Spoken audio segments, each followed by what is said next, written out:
கர்த்தருக்கு ஸ்தோத்திரம். ஒரு வார்த்தையின் ஆராய்ச்சி சந்தோஷம். சாதாரண அர்த்தம், ஆவிக்குரிய அர்த்தம், ரகசிய அர்த்தம். இதை பற்றி எல்லாம் தெரிஞ்சுக்கினேன் ஐயா மூலிமா. சாதாரண சந்தோஷம் என்றால் வார்த்தை, ஆவிக்குரிய சந்தோஷம், ரகசிய சந்தோஷம். தியானம்னா கனி. தியானம் பண்ண தான் நம்மளுடைய வளர்ச்சி வர முடியும் ஆவியில். எவ்வளோக்கு எவ்வளோ நம்ம ஒரு வார்த்தையை படிக்கிறோம்னா அதை போய் படித்து வீட்டில் தியானிக்கணும். தியானித்தோம்னா மாடு அசைப்படுது. அசைப்பட்ட உடனே என்ன பண்ணுது, மேய்ஞ்சிட்டு வந்து நைட்டுக்கெல்லாம் அசைப்பட்டுனே இருக்கும். அசை போட போட போட 1 லிட்டரு கறந்த மாடு பால் 5 லிட்டரு கொடுக்கும். அந்த அசை போட போட தான் அதுக்கு பலன் கிடச்சி அந்த பலன் வழியாக அது பாலை கொடுக்குது. அதுபோல் நம்ம ஆண்டவருடைய வார்த்தைகளை தியானிக்க தியானிக்க நம்மளுக்கு ரொம்ப பெரிய பெரிய அதிசயங்கள், அற்புதங்கள், அடையாளங்கள்லாம் நடக்கும். இது கண்டிப்பான ஷுவர். இது நான் என்னுடைய அனுப்புதல் நான் ஐயா கிட்ட போய் படித்த பிறகு உணர்ந்தேன் நான். ஏன்னா ஒரு 5 வருஷம் 7வது வருஷம் தொடங்குது நான் ரசிக்கப்பட்டு. ஒரு 5 வருஷம் வந்தோமா ஒரே விசுவாசியாக வந்துட்டு உட்காந்து கை தட்டு போயிட்டேன். ஒரு குழந்தையாகவே இருந்துட்டேன். என்னை பராமரிக்கிறதுக்கு நான் அதை என்னுடைய இருதயத்தில் இடம் கொடுக்கல. இப்போது அவனுடைய வார்த்தையை இருதயத்தில் இடம் கொடுத்து அதை நான் நேசிக்கிறேன், சுவாசிக்கிறேன். இன்னும் சொல்லப்போனால் இன்னும் அதே காரியங்கள் இருக்குது. அது மட்டும் இல்லை. ஏன் மணி பைபிள் படிக்கலையா? அது என்ன கோபம்? தேவ கோபம். நம்மளுக்கெல்லாம் தேவ கோபம் தான் இருக்கணும். மனுஷ கோபம்லாம் கொண்டு போய் நடுத்தரில் விட்டுரும். அல்லேலூயா. இவ்வளோ வார்த்தைகளை நான் ஐயா மூலியமா எவ்வளோ இன்னும் அநேகம் இருக்குது, எக்ஸ்ட்ரா. ஸோ நேரம் இல்லை. அதுக்காக இன்னும் தெரிஞ்சுக்கணும், இன்னும் புரிஞ்சுக்கணும், இன்னும் அநேக பிள்ளைங்களுக்கு சொல்லிக் கொடுக்கணும், அநேக தாய்மார்களுக்கு சொல்லிக் கொடுக்கணும். நான் ரொம்ப ஆண்டவரிடத்தில் கெஞ்சி முழங்கால் படிட்டு கேட்டுக்கொள்கிறேன். அல்லேலூயா. இந்த மதியான வேலையில் மகிமைப்படுவதாக. இந்த கிளாஸில் எனக்கு என்ன புரிஞ்சதுன்னா, முன்னோர்கள் எப்படிலாம் வேதத்தை வாசிச்சிருக்கிறாங்க, தியானம் பண்ணியிருக்கிறாங்க, எவ்வளோ டைமிங் எடுத்துருக்கிறாங்க பாருங்கள். அந்த 5 ஆகமங்களும் அவங்க அதை ஒரு நாளில் வாசிச்சிருக்காங்கன்னு ஐயா சொன்னாங்க. நாமெல்லாம் 1 அதிகாரம் 2 அதிகாரம் படிச்சுட்டு நம்மளாம் ரொம்ப பெருசாக படிச்சிட்ட மாதிரி ஒரு ஃபீல் வருது. அவங்களாம் ஆண்டவருடைய வார்த்தைக்கு எவ்வளோ முக்கியத்துவம் கொடுத்துருக்குறாங்கன்றது நான் இந்த ஐயாவுடைய வார்த்தையில் எனக்கு ரொம்ப அது ஆசீர்வாதமாக இருந்தது. என்னுடைய இது எப்படின்னு பார்த்தீங்கன்னா, வேதம் வாசிக்கிறது எப்படின்னு பார்த்தீங்கன்னா, நான் திடீர்னு வாசிப்பேன். அது நைட்டு 12 இருக்கலாம், 1 இருக்கலாம், 2 இருக்கலாம். திடீர்னு சாயங்கால டைமில் படிப்பேன், அதிகாலையில் படிப்பேன். தேடி பைபிளை வாசிப்பேன். இப்போ ஐயா நடத்தின வசனங்களை எல்லாம் எழுதி வச்சுருக்கிறேன். இப்போ அதை எல்லாத்தையுமே நான் என்ன பண்ணுவேன், ஒன்று ஒன்றா நேரம் கிடைக்கும் போதெல்லாம் படிப்பேன். அப்போ ஆண்டவருடைய வேதத்துக்கு முக்கியத்துவம் கொடுக்கும்போது தான் நம்ம ஆவியில் நம்ம வளர முடியும். தேவனுடைய ஊழியத்தை என்ன பண்ண முடியும், செய்ய முடியும். ஏன்னா ஆண்டவருடைய வசனம் இல்லைன்னா நம்மளால் இந்த உலகத்தில் ஒன்றுமே ஜெயிக்க முடியாது, கர்த்தருடைய ஊழியத்தை செய்ய முடியுது. இதான் எனக்கு ஆண்டவர் வெளிப்படுத்தின ஒரு காரியம். கர்த்தருக்கு ஸ்தோத்திரம். இந்நாளில் எனக்கு ஆண்டவர் தெளிவாக பேசினார். ஐயா சொன்னாங்க ஒரு இரவுக்கு 4 ஜாமம் இருக்குதுன்னு சொல்லி. இன்று வரைக்கும் நான் ஊழியத்துக்கு ஒப்பு கொடுத்துருந்த இரவு ஜபம் நான் தொடர்ச்சியாக பண்ணி கொண்டு இருக்கிறேன். அந்த ஜபத்தினால் அநேக வேத வசனத்தை நான் கற்றுக்கொண்டேன். அதிகமாக நான் இரவில் தான் வேதத்தை வாசிப்பேன். அதே மாதிரி இரவில் 12 மணிக்கு மேலே 1 மணிக்கு 3 மணிக்கு ஆண்டவரோட இன்றைக்கு கூட நாங்கள் கும்மிடிப்பூண்டியில் 1 மணிக்கு மேந்து 3 மணி வரைக்கும் நான் ஆண்டவரோட பாதத்தில் ஒரு வேதத்தை வாசித்து ஜெபம் பண்ணி அந்த அந்நிய பாசத்தினால் நிரப்பி நானே ரூமில் போயிட்டு அவருடைய பாதத்தில் காத்திருந்தேன். கர்த்தர் கிருபை செய்தார். அதே போல் காத்திருக்கிறவர்கள் ஆண்டவர் விட மாட்டார். அவர் பார்ப்பார். அந்த ஜபம் பண்ணலைன்னா, காத்திருத்து ஜபம் பண்ணல இரவில் ஆண்டவர் நம்ம வேறு ஒருத்தரை தெரிஞ்சு கொள்ளுவார் என்று சொன்னார் ஐயா. அதுபோல் நான் ஊழியத்தில் இன்னும் காத்திருக்கணும், இன்னும் ஜபிக்கணும்னு சொல்லி நான் கொஞ்சம் உணர்வு, அதோட சத்தியத்து மூலிமா ஒரு உணர்வு எனக்கு விசுவாசமாக வந்துச்சு. இது நான் முதலாவது கிளாஸ் அட்டன் பண்ணுறேன். என்னென்னா இங்கே வந்ததுனால ஒரு சிறு விஷயங்கள்லாம் எனக்கு பிரயோஜனமாக செயல்பட்டுக்கிட்டு ஜாமக்கார ஜபத்தை பற்றி சொல்லிட்டு இருந்தார் ஐயா மூலமாக. நான் சில இடங்கள்லாம் அவர் கூட நான் கடந்து போயிட்டு, ஏன்னா அது எனக்கு ஒரு பிரயோஜனமாக செயல்படுகிறது. இன்னொரு விஷயம் நான் தென்பட்டதுன்னா தெரிஞ்சதுன்னா, தீர்மானம் பண்ணி வேதத்தை ஆராய்ந்து அதன்படி அதை தேறினவர்களாக. இன்றைக்கி நான் வேதத்தை படிக்கலைன்னா அதோடைய அர்த்தங்கள் கேட்கும்போது நம்மளுக்கு தெரியல, திரு மூச்சுன்னு தான் இருக்க முடியுது. ஆனால் அதை தேறினவர்களாக நம்ம படிச்சிருந்தா அதுக்குண்டான பதிலை நம்ம கற்று அறிய முடியும். அது மூலமாக இந்த இடத்துல நான் வந்ததுக்கு அவர் சொன்ன அந்த வார்த்தைகள் முதலாவது அந்த வேதத்தை ஆராய்ந்து பார்க்கணும், அதை பற்றி அறிந்து அதை தேறினவர்களாக இருக்க வேண்டும். அதில் என்னென்னலாம் காரியங்களை நம்ம கற்றுக்கொள்ள வேண்டும், வேதத்தில் உள்ள வார்த்தைகள் சீஷர்களுக்கு எப்படி இருக்கணும், இதெல்லாம் நான் கொஞ்சம் சில விஷயம்லாம் நான் தெரிஞ்சுக்கினேன். எப்போவுமே நான் வீட்டில் இருந்தேன்னா டைம் வந்து ஒரு சில விஷயம்லாம் வந்து குடும்பத்தில் வேலையெல்லாம் முடிச்சுட்டு செல்லு தான் எடுத்துப்பேன். ஒரு நேரத்தில் டைம் இருக்கும்போது ஒன்று நைட் டைமில் அன்டைமில் வந்து வேதத்தை எடுப்பேன். பகல் டைமில் செல்லு எடுத்துகிட்டு அதில் யூடியூப்பில் சர்ச் பண்ணி பார்ப்பேன். பைபிள் ஸ்டடினா என்ன, வேதத்தில் என்னெல்லாம் சொல்லப்படுறாங்க, இதில் என்னென்ன வார்த்தையில் இருக்குதுன்னு சொல்லிட்டு ஒரு சில வார்த்தைலாம் நான் குறித்து வச்சுருப்பேன். இன்றைக்கி அதை நேரம் வந்து இவர் மூலமாக சில வார்த்தைகளை ஆவியானவர் இவருக்கு மூலமாக சொல்லப்பட்டதை நான் தெரிஞ்சுக்கினேன், கற்றுக்கினேன். நானும் இனி அந்த வேதத்தில் தேறினவர்களை ஆராய்ந்து பார்த்து நான் படித்து தேறினவர்களாக இருக்கணும். அதே போல் சீஷர்களாக எப்படி இருக்கணும்னா ஆண்டவருக்கு சிநேகிதர்களை போல இருக்கணும். நானும் ஆண்டவருக்கு சிநேகிதரை போல இருக்கணும், அது தெரிஞ்சுக்கினேன். இன்னொன்று வந்து கணவர் மனைவி குறித்து பேசின அந்த வார்த்தை எப்போவுமே நான் சொன்னேன், என்னுடைய கணவர் வந்து அக்செப்ட் ஏற்றுக்க மாட்டாங்க. முதலாவது இப்போ இங்கே வரும்போது அந்த வார்த்தை ஒரு மனைவியை குறித்து அவர் பேசின அந்த வார்த்தை எனக்கு ரொம்பவும் பிரயோஜனமாக இருந்தது. அது அவங்களும் அதை ஏற்றுப்பாங்கன்னு நான் விசுவாசிக்கிறேன். ஆமே. கிறிஸ்துநாமத்துக்கு சோத்திரம். நாங்கள் வந்து சென்னை பட்டணத்தில் இருந்தோம். இங்கே வந்து நாங்கள் ஒரு சபை விசுவாசியாக தான் போயிட்டு இருந்தோம். கடந்த நாட்களில் நாங்கள் ஐயா கிட்ட சொல்லிவிட்டு, ஐயா நாங்கள் இந்தமாதிரி அக்கா ஊருக்கு மதுராந்தகம் வரைக்கும் போகிறோம் அப்படின்னா, ஐயா நீங்கள் திரும்பி இங்கே வருவீங்களான்ட்டு. ஐயா தெரிலையா, எங்களை என்ன திட்டத்துக்கு கடத்த கொண்டு போகிறாரோ தெரில, அங்கே போய் அவர் சித்தத்தின்படி நடக்கும்னு சொல்லிட்டு வந்தது 8 மாதம் கடந்து வந்துச்சு. வந்தோடனே நாங்கள் எப்படி இந்த வனாந்தரத்தில் ஆகார் வந்து அந்த தண்ணீர் எங்கே கிடைக்கும் அப்படி கடந்து போகும்போது அந்த மாதிரி நேரத்தில் கூட எங்களை வந்து இந்த வேர்ட் ஆஃப் காட் மினிஸ்ட்ரியில் எங்களை இணைத்து அங்கே வந்து ஒரு நல்ல ஒரு குடும்பம் விசாரிக்க ஆள் இல்லாமல் இயங்கிக்கிறது எங்களுக்கு ஒரு வார்த்தை தான் எங்களுக்கு கடவுள் என்று சொல்லி நல்ல ஒரு பாஸ்டர் கொடுத்து அதேமாரி பாஸ்டர்மா அதேமாரி பாருங்கள் சபை விசுவாசிகளாம் எங்களுக்கு நாங்கள் இதே மாதிரி ஒரு ஊழியனால எங்களை எங்கே இருந்தாலும் ஓட்டிட்டு விடாங்க. ஒரு வாகனம் இல்லாமல் இருந்தது எங்களுக்கு, அதேமாரி வண்டி கொடுத்தாரு. அதே போல் எங்களுக்கு இந்த நைட் ப்ரேயரில் கலந்துக்கலாம் எங்களுக்கு ரொம்ப எல்லாம் சொல்லிட்டு அதே மாதிரி எனக்கு பைபிள்லாம் நல்லா படிக்கணும், நல்ல படிப்பு தான்.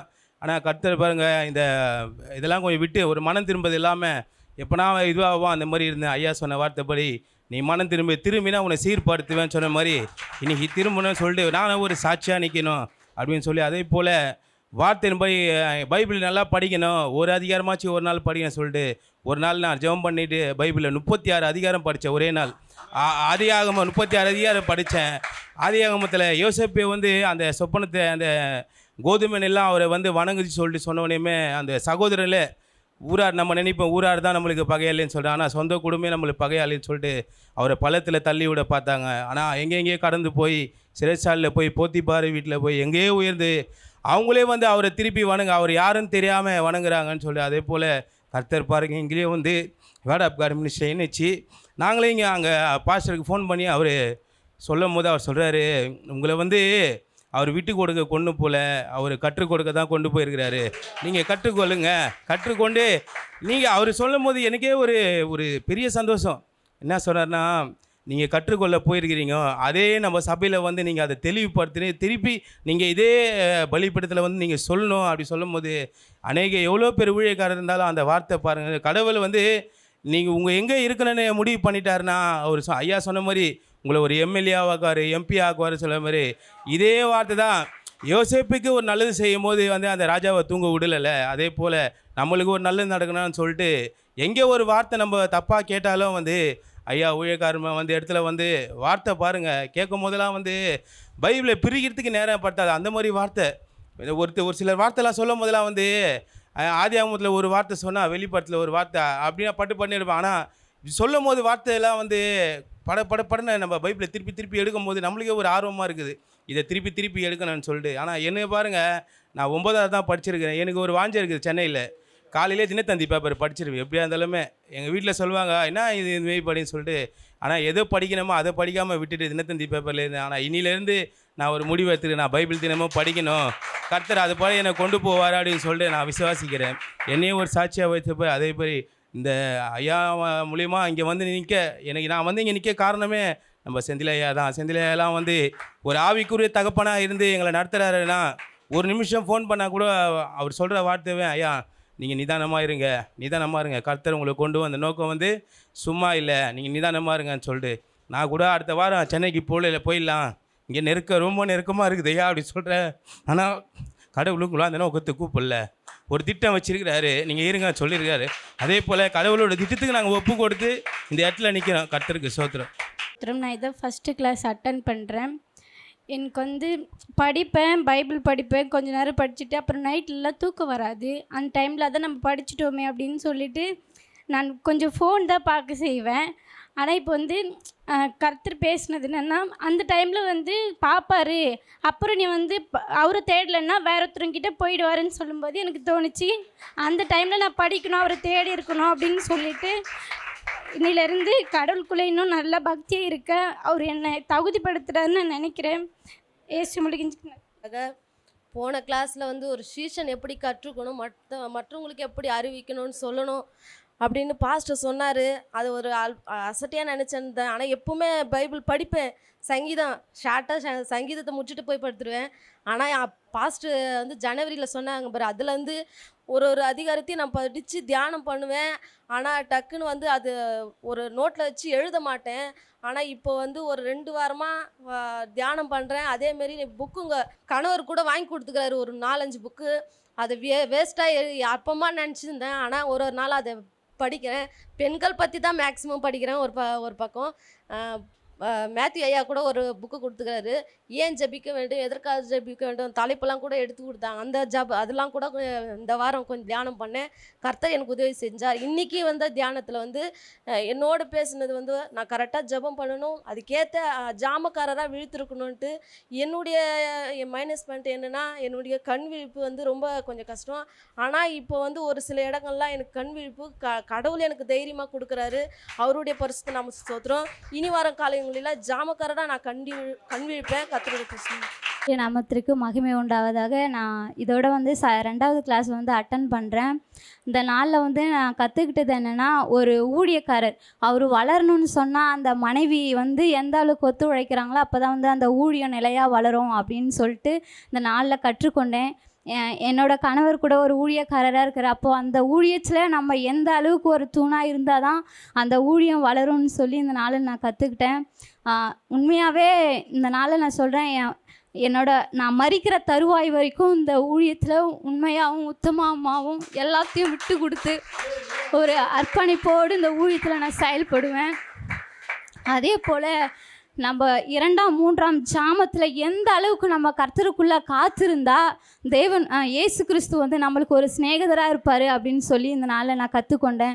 அப்போது நம்ம எந்த அளவுக்கு அவரிடத்துல நம்ம சிநேகிதராக இருக்கிறோமோ அப்போ தான் அவரோட அன்பில் நம்ம நிலைத்திருக்க முடியும்னு சொல்லி இந்த நாளில் கற்றுக்கொண்டேன்.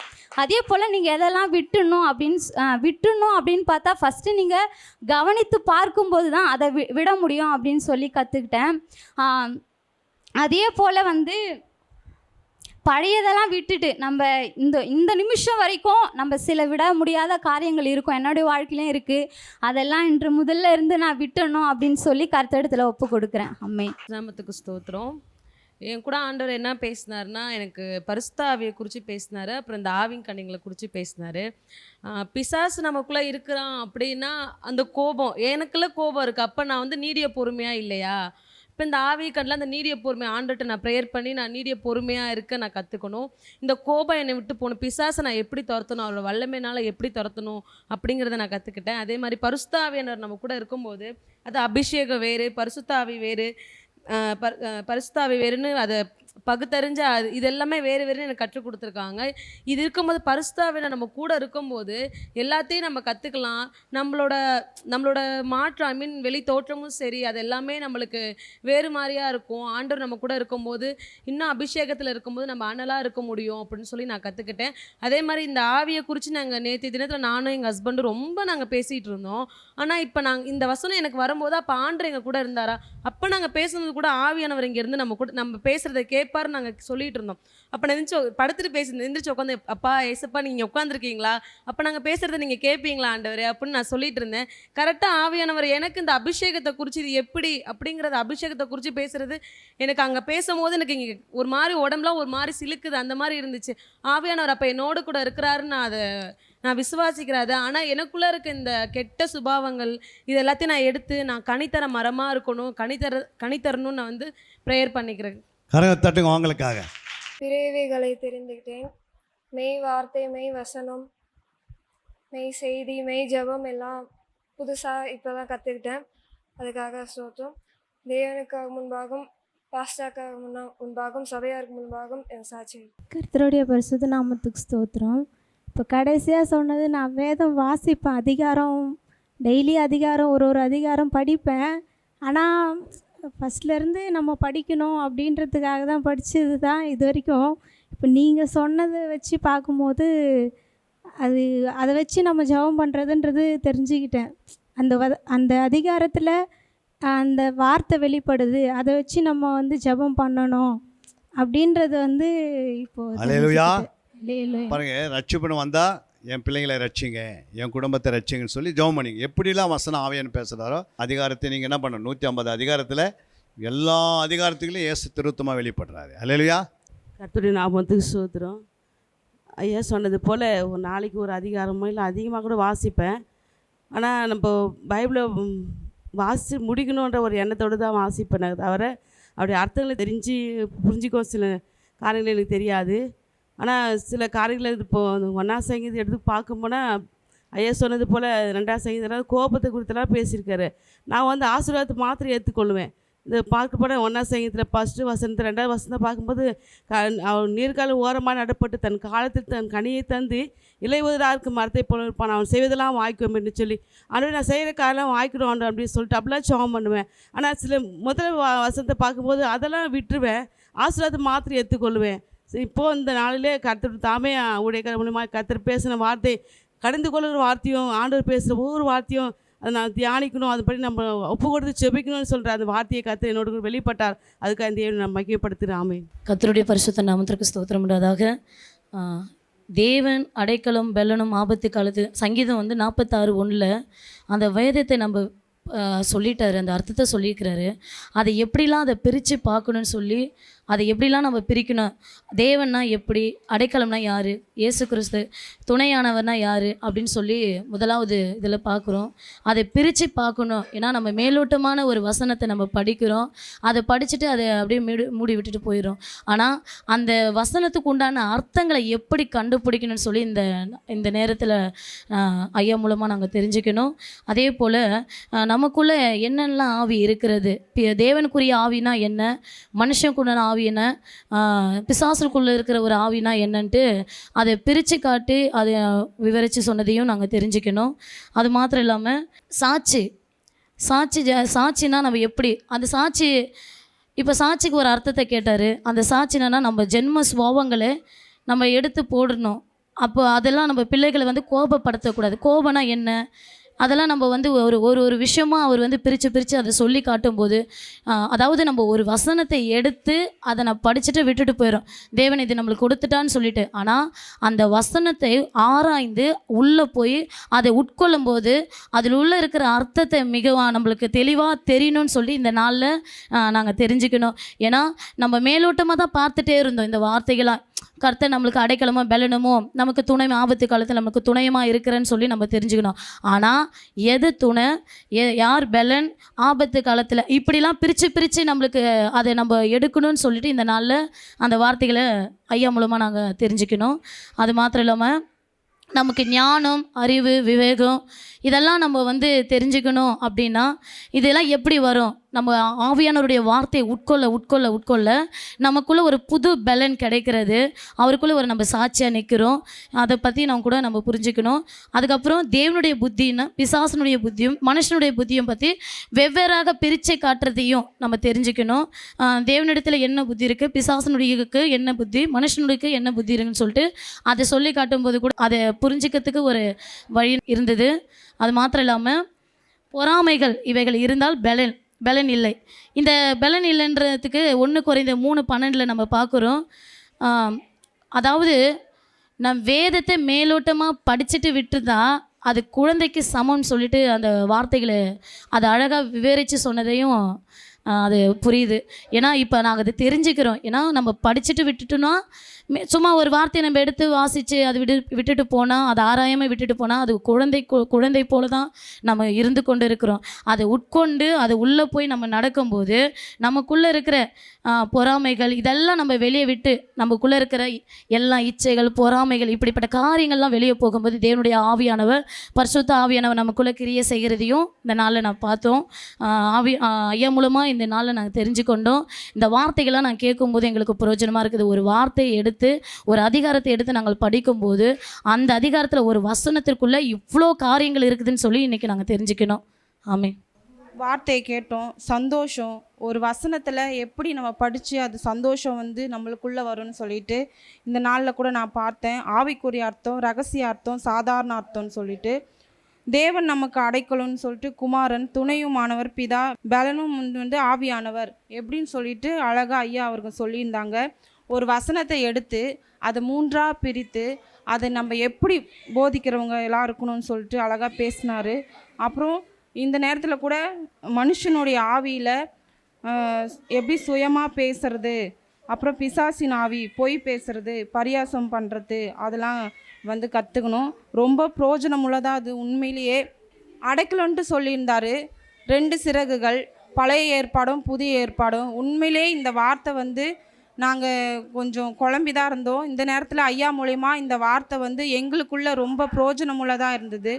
அடுத்தது 2வது சந்தோஷத்தை பற்றி, இப்போ சாதாரண சந்தோஷம், அப்புறம் ஆவிக்குரிய சந்தோஷம், ரகசிய சந்தோஷம். இந்த அர்த்தத்தெல்லாம் உண்மையிலே ஐயா ரொம்ப தெளிவாக சொல்லியிருந்தார். அப்புறம் தெய்வீக ஞானம், பிசாசு ஞானம், மனுஷனின் ஞானத்தை பற்றி சொல்லியிருந்தார்.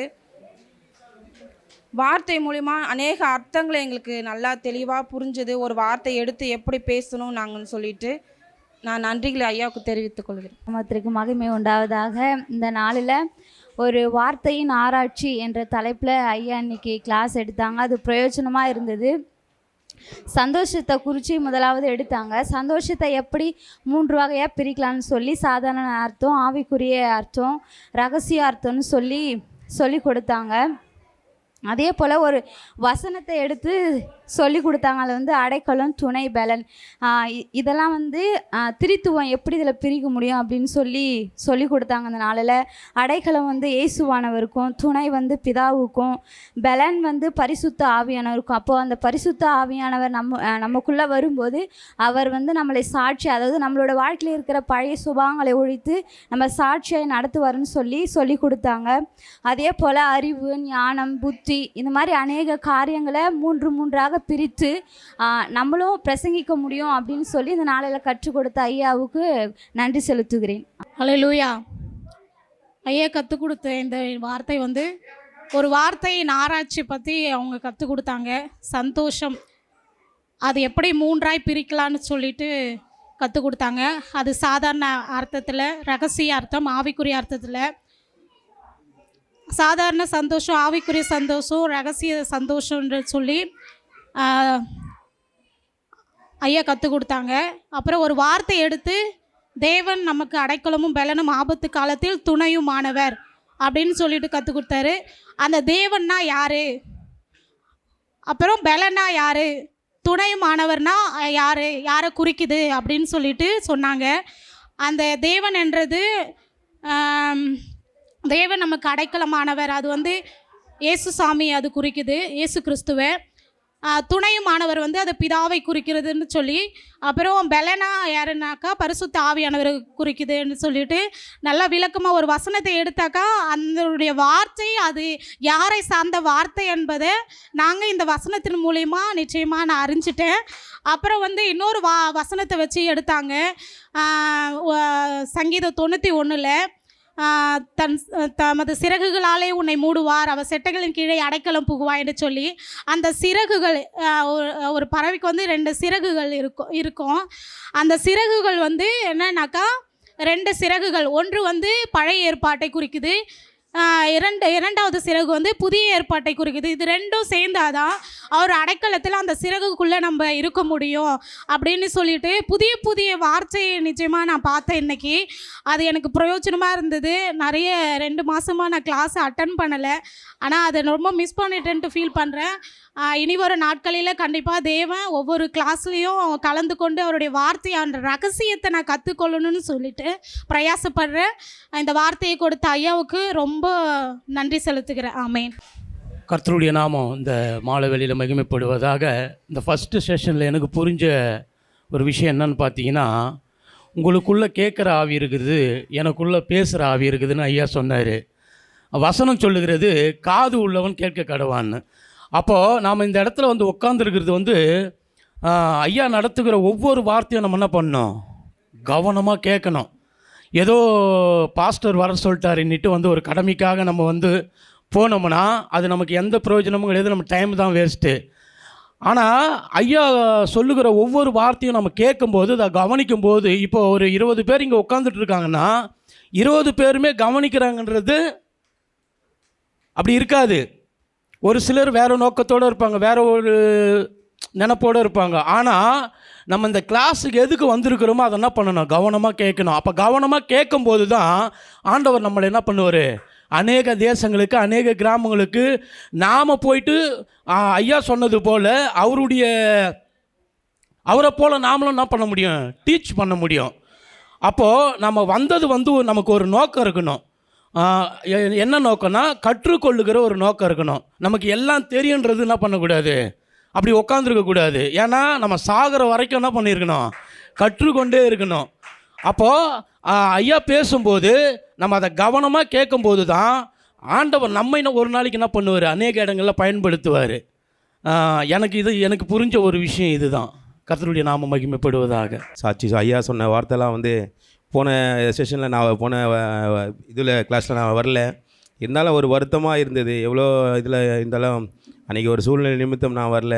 சரி, இந்த இதில் வந்தோடனே இந்த ஃபஸ்ட்டு செஷனில் ஐயா சொல்லியிருந்த வார்த்தையெல்லாம் வந்து இந்த வார்த்தை வேத ஆராய்ச்சின்னு சொல்லி இந்த வார்த்தையிலெல்லாம், நீ திரும்பினால் நான் உன்னை திரும்ப சீர்படுத்துவேன், முகத்துக்கு முன்பாக நிலைத்திருப்பாய், நீ தீர்ப்பானது நின்று விலையேற பெற்றது பிரித்தெடுத்தால் என் வாய் போல் இருப்பாய் அப்படின்னு சொன்ன மாதிரி, இப்போ விலையேற பெற்றதே இப்போ நம்ம தான் பிரித்து எடுக்கணும்னு சொல்லிட்டு ஐயா சொன்ன வார்த்தையெல்லாம் நம்ம போய் தியானம் பண்ணணும்.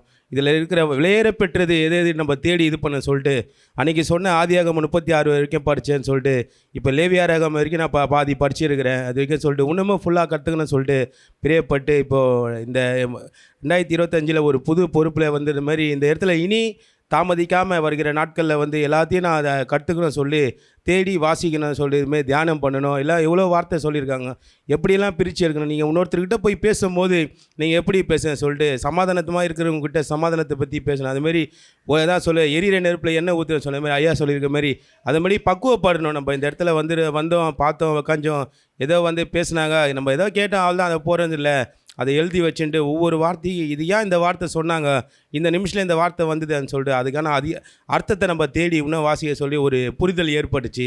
அது கர்த்தருக்கு ஸ்தோத்திரம். கர்த்தருக்கு மகிமை உண்டாகுவதாக. வார்த்தையின் ஆராய்ச்சியில் தெய்வம் பேசுனதில் 3 வகையாய் தெய்வம் எனக்கு உணர்த்தின காரியம் என்னவென்று சொன்னால், சந்தோஷத்தை எப்படி 3 வகையாக பிரிக்கலாம் என்று சொல்லி எனக்கு ரொம்ப புரோஜனமாக இருந்தது. சாதாரண அர்த்தத்தில், ஆவிக்குரிய அர்த்தத்தில், ரகசிய அர்த்தத்தில் தெய்வம் கற்றுக் கொடுத்தா தெய்வத்திற்கு மகிமை உண்டாகட்டும். அடுத்து பார்த்தோன்னா திரித்துவத்தில் பிதாவாகிய தெய்வம், குமாரனாக தெய்வம், பரிசுத்த ஆவியானவர் தெய்வம் எப்படி நமக்கு அடைக்கலமாய் பேலனாய் துணையாக இருக்கிறார் என்று சொல்லி கற்றுக் கொடுத்தார். அதற்கு புரோஜனமாக இருந்தது. பிசாசு எப்படி இருக்கிறார் என்று சொல்லி சங்கீதம் 1ஆம் அதிகாரத்தில் 1ஆம் வசனத்தில் துன்மார்க்கனாய் பாவிலோட வழியாய் பரியாசக்காரர் என்று சொல்லி 3 வகை எனக்கு பிசாசை பற்றி சொல்லிக் கொடுத்தார். கர்த்தருக்கு மகிமை உண்டாவதாக. கர்த்தருக்கு ஸ்தோத்திரம். என்னோட கூட பேசின வார்த்தை என்னென்னா, ஐயா சொன்னார் பிள்ளை கோபம். என்னோடய மகளை வந்து நான் அடிக்கடிக்கு திட்டுவேன், இது பண்ணுவேன். அதனால் எனக்கு பட்ட இது என்னன்னா, கோபம் நம்ம திட்டினா வந்து பிள்ளைகளுக்கும் அந்த கோபம் வந்து இதுவாகும் அப்படின்னு சொல்லிட்டு ஐயா என்னோட பேசினார். அந்த வார்த்தை எனக்கு ரொம்ப பிரயோஜனமாக இருந்தது.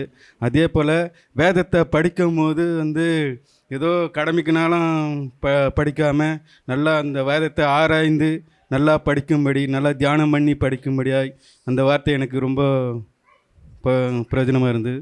கொடான கொடி நன்றி சொல்லுகிறேன். ஆமென். கர்த்தருடைய பரிசுத்த மகிமைப்படுவதாக. இந்த நாளில் நான் புரிந்து கொண்டது என்னன்னா,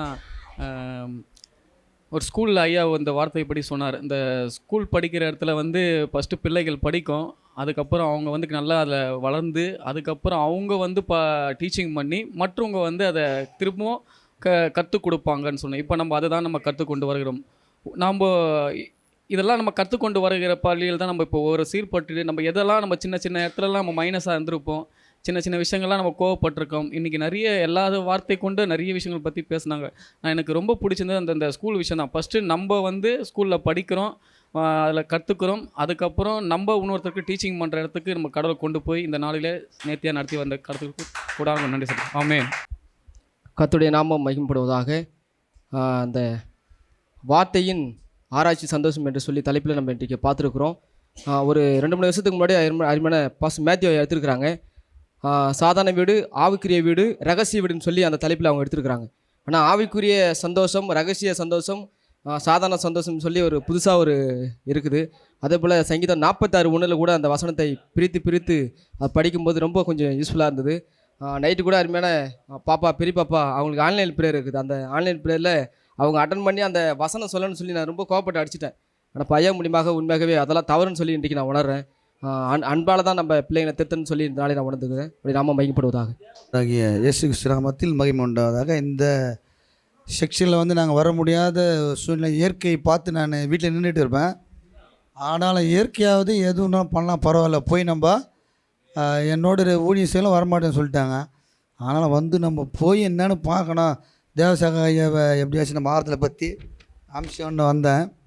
ஆனால் என்னோடு பேசினது என்னென்னா, உண்மையிலே இது வந்து இன்றைக்கி சாட்சி இருக்குன்னா பரிசுத்த ஆவியானவர் நம்ம கூட இருந்தால் தான் சாட்சியாக வாழ முடியும். சாட்சி இல்லைன்னா அப்போஸ்தலர் 1:8 திட்டவட்டமாக அடியனோடு பேசினது. பரிசுத்த ஆவி இருந்தால் தான் சாட்சியாக இருந்தால் தாழ்மை இருக்கும், பரிசுத்தம் இருக்கும், அவங்களுடைய சாட்சி என்றைக்குமே கெடாது. பரிசுத்த ஆவியானவர் இருந்தால் தான் அப்படின்ற ஒரு திட்டவட்டமாக ஆவியானவர் பேசினார். 2வது மனுஷ கோபம், தேவ கோபம், பிசாசின் கோபம். எப்படி எபேசியரில் 6:4 அருமையாக ஐயா பேசுந்த எப்படி அது கோபத்தை எப்படிலாம் நம்ம மனுஷன் எப்படி ஊழியம் செஞ்சாலும் கடைசியில் நம்ம என்ன தான் ஊழியம் செஞ்சு கடைசியில் கொஞ்சம் கோவப்பட்டால் அது நான் அதெல்லாமே வேஸ்ட்டாக போயிடும் அப்படின்றது நல்லா பேசினார். திருத்துவ சந்தோஷம்ல பிரசங்கி 9:7 சரீர சந்தோஷம், ஆவிக்குரிய சந்தோஷம், ரகசிய சந்தோஷம்னு பேசினார். கடைசியில் இந்த பேதங்கள்னால் என்னென்னு தெரியாமல் நான் இவ்வளோ நாளாக இருந்தேன். பேதங்கள், மார்க்க பேதங்கள் அப்படி தான் நான் கேள்விப்படுறேன். ஆனால் பேதங்கள்னாலுமே அது பிரிவினையை குறிக்கிறது.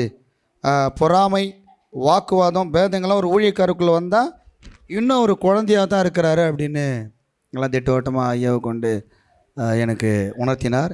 இந்த செக்ஷன் வந்து ரொம்ப பிரயோஜனமாக ஆடி எனக்கு இருந்தது என்று கர்த்தரை நான் அதிகமாக ஸ்தோத்தரிக்கிறேன். ஆமேன், ஆமேன். ஆண்டவருடைய பரிசுத்த நாம் மகிமைப்படுவதாக. இந்த 2வது செக்ஷனில் ஒரு 3 காரியத்தை நான் புரிந்து கொண்டேன். 1, தகப்பனுடைய இருதயத்தை அறிந்து பிள்ளைகள் மாற வேண்டும். அப்படியா? தகப்பனுடைய இருதயம் வேதம் தான். அந்த வேதத்தை ஒவ்வொரு நாளும் நம்ம ஆராய்ச்சி பண்ணணும், தியானிக்கணும், தேடணும் என்பதை.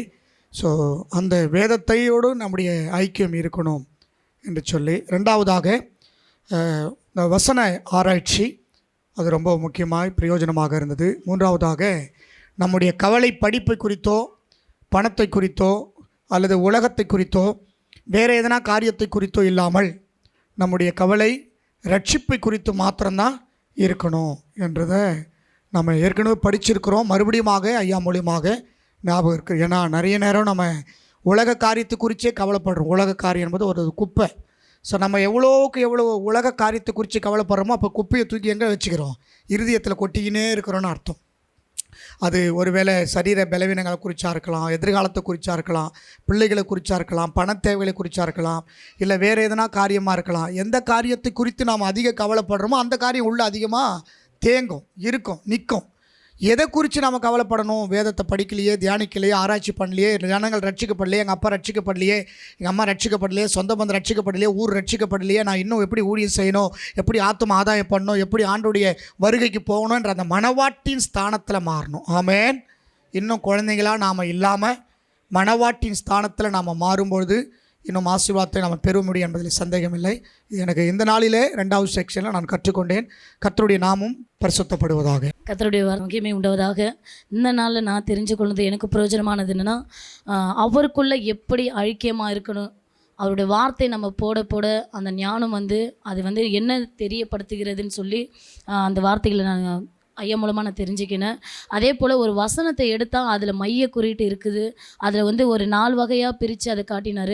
அந்த மைய குறிகள்லாம் இருந்தால் அந்த ஒரு வசனத்தை எப்படிலாம் பிரிக்கலாம், எந்தெந்த வகையில், ஆனால் அந்த மைய குறியீடு வச்சு தான் அந்த வார்த்தைகளை நம்ம எடுத்து அதை வாசிக்கணும்னு சொல்லி ஐயா மூலமாக இன்றைக்கி நான் தெரிஞ்சுக்கினேன். எனக்கு இன்றைக்கி பிரயோஜனமாக இருந்தது இந்த வார்த்தை மாத்திரம். தேவனுடைய நாமம் மகிமைப்படுவதாக. இந்த 2வது செக்ஷனில் ஆண்டவர் என்னோடு உணர்த்தின காரியம் ரட்சிப்பை குறித்து கவலையற்று இருக்கக்கூடாது என்ற ஒரு காரியத்தை. அநேக பிள்ளைகள் ரட்சிப்பை பெற்றுக்கொள்ளாமல் இருக்கிறாங்க. அந்த ரட்சிப்பை நாம் என்ன பண்ணணும், அவங்களுக்கு சொல்ல வேண்டும். அவங்க ரட்சிக்கப்படுற வரைக்கும் நம்ம துக்கமுகமாக இருந்து அவங்களுக்காக ஜெபிக்க வேண்டும் என்ற காரியத்தை ஐயா மூலமாக தெரிந்து கொண்டேன். அதே போல் மைய குறியீட்டு வார்த்தை, மைய வசனம், அந்த காரியங்கள் 2 செக்ஷன்லேயும் தெய்வம் என்னோடு இடைப்பட்டார். அதற்கு தெய்வத்துக்கு மகிமை. உண்மையிலே நம்ம இந்த 2வது செக்ஷனில் ஆண்டவர் என்னோட பேசுனது வார்த்தை ஆராய்ச்சி, மைய குறியீட்டு வார்த்தை, மைய பொருட்கள், மைய பாத்திரவான்கள் அப்படின்னு அதை எப்படி நம்ம ஆராய்ச்சி பண்ணணுன்ட்டு ஐயா தெளிவாக சொன்னார். அதோட பார்த்தீங்கன்னா நம்ம ஊழியம் செய்யும்போது நாளைக்கு நம்ம ஆராதனைக்கு போனோன்னா அதுக்கு முன்னாடி உபவாசம் போட்டு ஜெபிச்சு அவங்களுக்காக நம்ம கண்ணீர் விட்டு போகும்போது ஆண்டவர் வல்லமே எடுத்து அந்த இடத்துல பயன்படுத்து. அது நல்லா ஐயா சொன்னதை நான் உணர்ந்தேன். நம்ம நல்லா அப்படியே சாப்பிட்டுக்கின்னு ஜாலியாக இருந்துக்கின்னு அப்படியே போய் ஃபீல்டில் நின்று அங்கே ஒரு கிரியமே நடக்க மாட்டுது. நல்லா நான் அதுக்கு முன்னாடி ஒரு நாள் உபவாசம் போட்டுருந்தேன். ஐயா குறித்து நேற்றுலேருந்தே ஒரு கவலை, ஐயா இவ்வளோ நாளாக செய்தி உபவாசத்தை குறித்து என்பது சொல்ல மாட்டுறாரு அப்படின்னு நேற்று நான் சித்தாமல் போய் யோசிச்சுன்னு வந்தேன் நான். ஆனால் நேற்று நான் பாசிட்டிவோட போனேன். ஆனால் உபவாசத்தை குறித்து எடுக்கவும் மாட்டுறாரு. இந்த 12 hour ப்ரேயர் சொன்னோம், ஆனால் யாருமே அது சுரோடி மங்கத்தில் போடலான்னு சொன்னோம். இது வரைக்கும் யாருமே அதை சொல்லிட்டாங்க, யாருமே அதை கேர் பண்ணிக்க மாட்டுறாங்க. அதனால் ஐயா இன்றைக்கி பேசினார். உண்மையிலே ஆவியானவர் உணர்த்தினார். உபவாசத்தை ஜெபிக்கும் போது பார்த்தீங்கன்னா நம்ம கவலைப்படும் போது ஆண்டவர் அங்கே பக்கத்து வீடெல்லாம் ரசிக்க போகிறதுக்கு முதல்ல கவலை பண்ணணுமா. நம்ம கவலைப்பட்டு உபவாசம் செய்யும்போது அந்த பக்கத்து வீட்டுக்கெல்லாம் தயவு கிடைக்குது. அவங்க நம்ம சொல்கிறத கேட்குறாங்க. இது ஐயா பேசுனி எனக்கு இந்த 2வது செக்ஷனில் அது நல்லா எனக்கு உணர்த்தியது. அந்த மரியாள் அவங்க ஆவியில் என்ன பண்ணுறாங்கன்னா, ஆண்டவர் இவங்க நல்லா அவர் ஒரு குழந்தை, இவங்க ஒரு குழந்தை சுபாவாக இருக்கிறனால தான் அவர் என்ன பண்ணுறாங்க, ஒரு தோட்டக்காரரை போல் பார்க்குறாங்க. அப்போ நம்மளும் மக்களை எப்படி புரிஞ்சிக்கணும் அப்படின்னா, நமக்குன்னு ஞானம் அறிவு எப்படி வரணும்னா, வேதத்தை இரவெல்லாம் தியானிக்க தான் அந்த ஆவிக்குரிய கண்கள் நமக்கு திறக்கப்பட்டு நம்ம மனுஷன் எந்த நினைவில் இருக்கிறாங்க அறிந்து நம்ம என்ன பண்ணோம். அதோட இன்னொன்று சொன்னார், நம்ம ஒரு வலையை போட்டால் என்னென்ன மீன் இருக்குது, அதான் மனிதனுக்கு என்னென்ன சுபாவத்தில் அங்கே வராங்க, எந்த நினைவோடு ஆலயத்தில் உட்காடுறாங்க நம்ம அறிந்து அதுக்கேற்ற மாதிரி செய்தியை நம்ம கொடுத்தா அந்த மீனை நம்ம பிடித்து கொள்ளலாம். ஹல்லேலூயா. ரொம்ப திட்டவட்டம் ஐயா பேசினார். எனக்கு உண்மையிலேயே இது பிரயோஜனமாக இருந்தது. ஆமேன். ஹல்லேலூயா. இந்த வசன ஆராய்ச்சி குறிப்பீடை பற்றி நான் ரொம்ப தெரிஞ்சுக்கினேன். மைய பொருள், மைய பாத்திரங்கள், மைய ஜபம், இதை பற்றிலாம் தெரிஞ்சுக்கினேன்.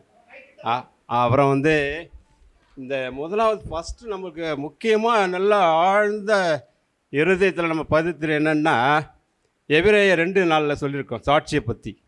நம்ம மட்டும் சாட்சியை ஆண்டவரை தேடிக்கணும், ரட்சிக்கப்பட்டோம், பரலோகம் போகணும்னு ஆசைப்பட்றோம்.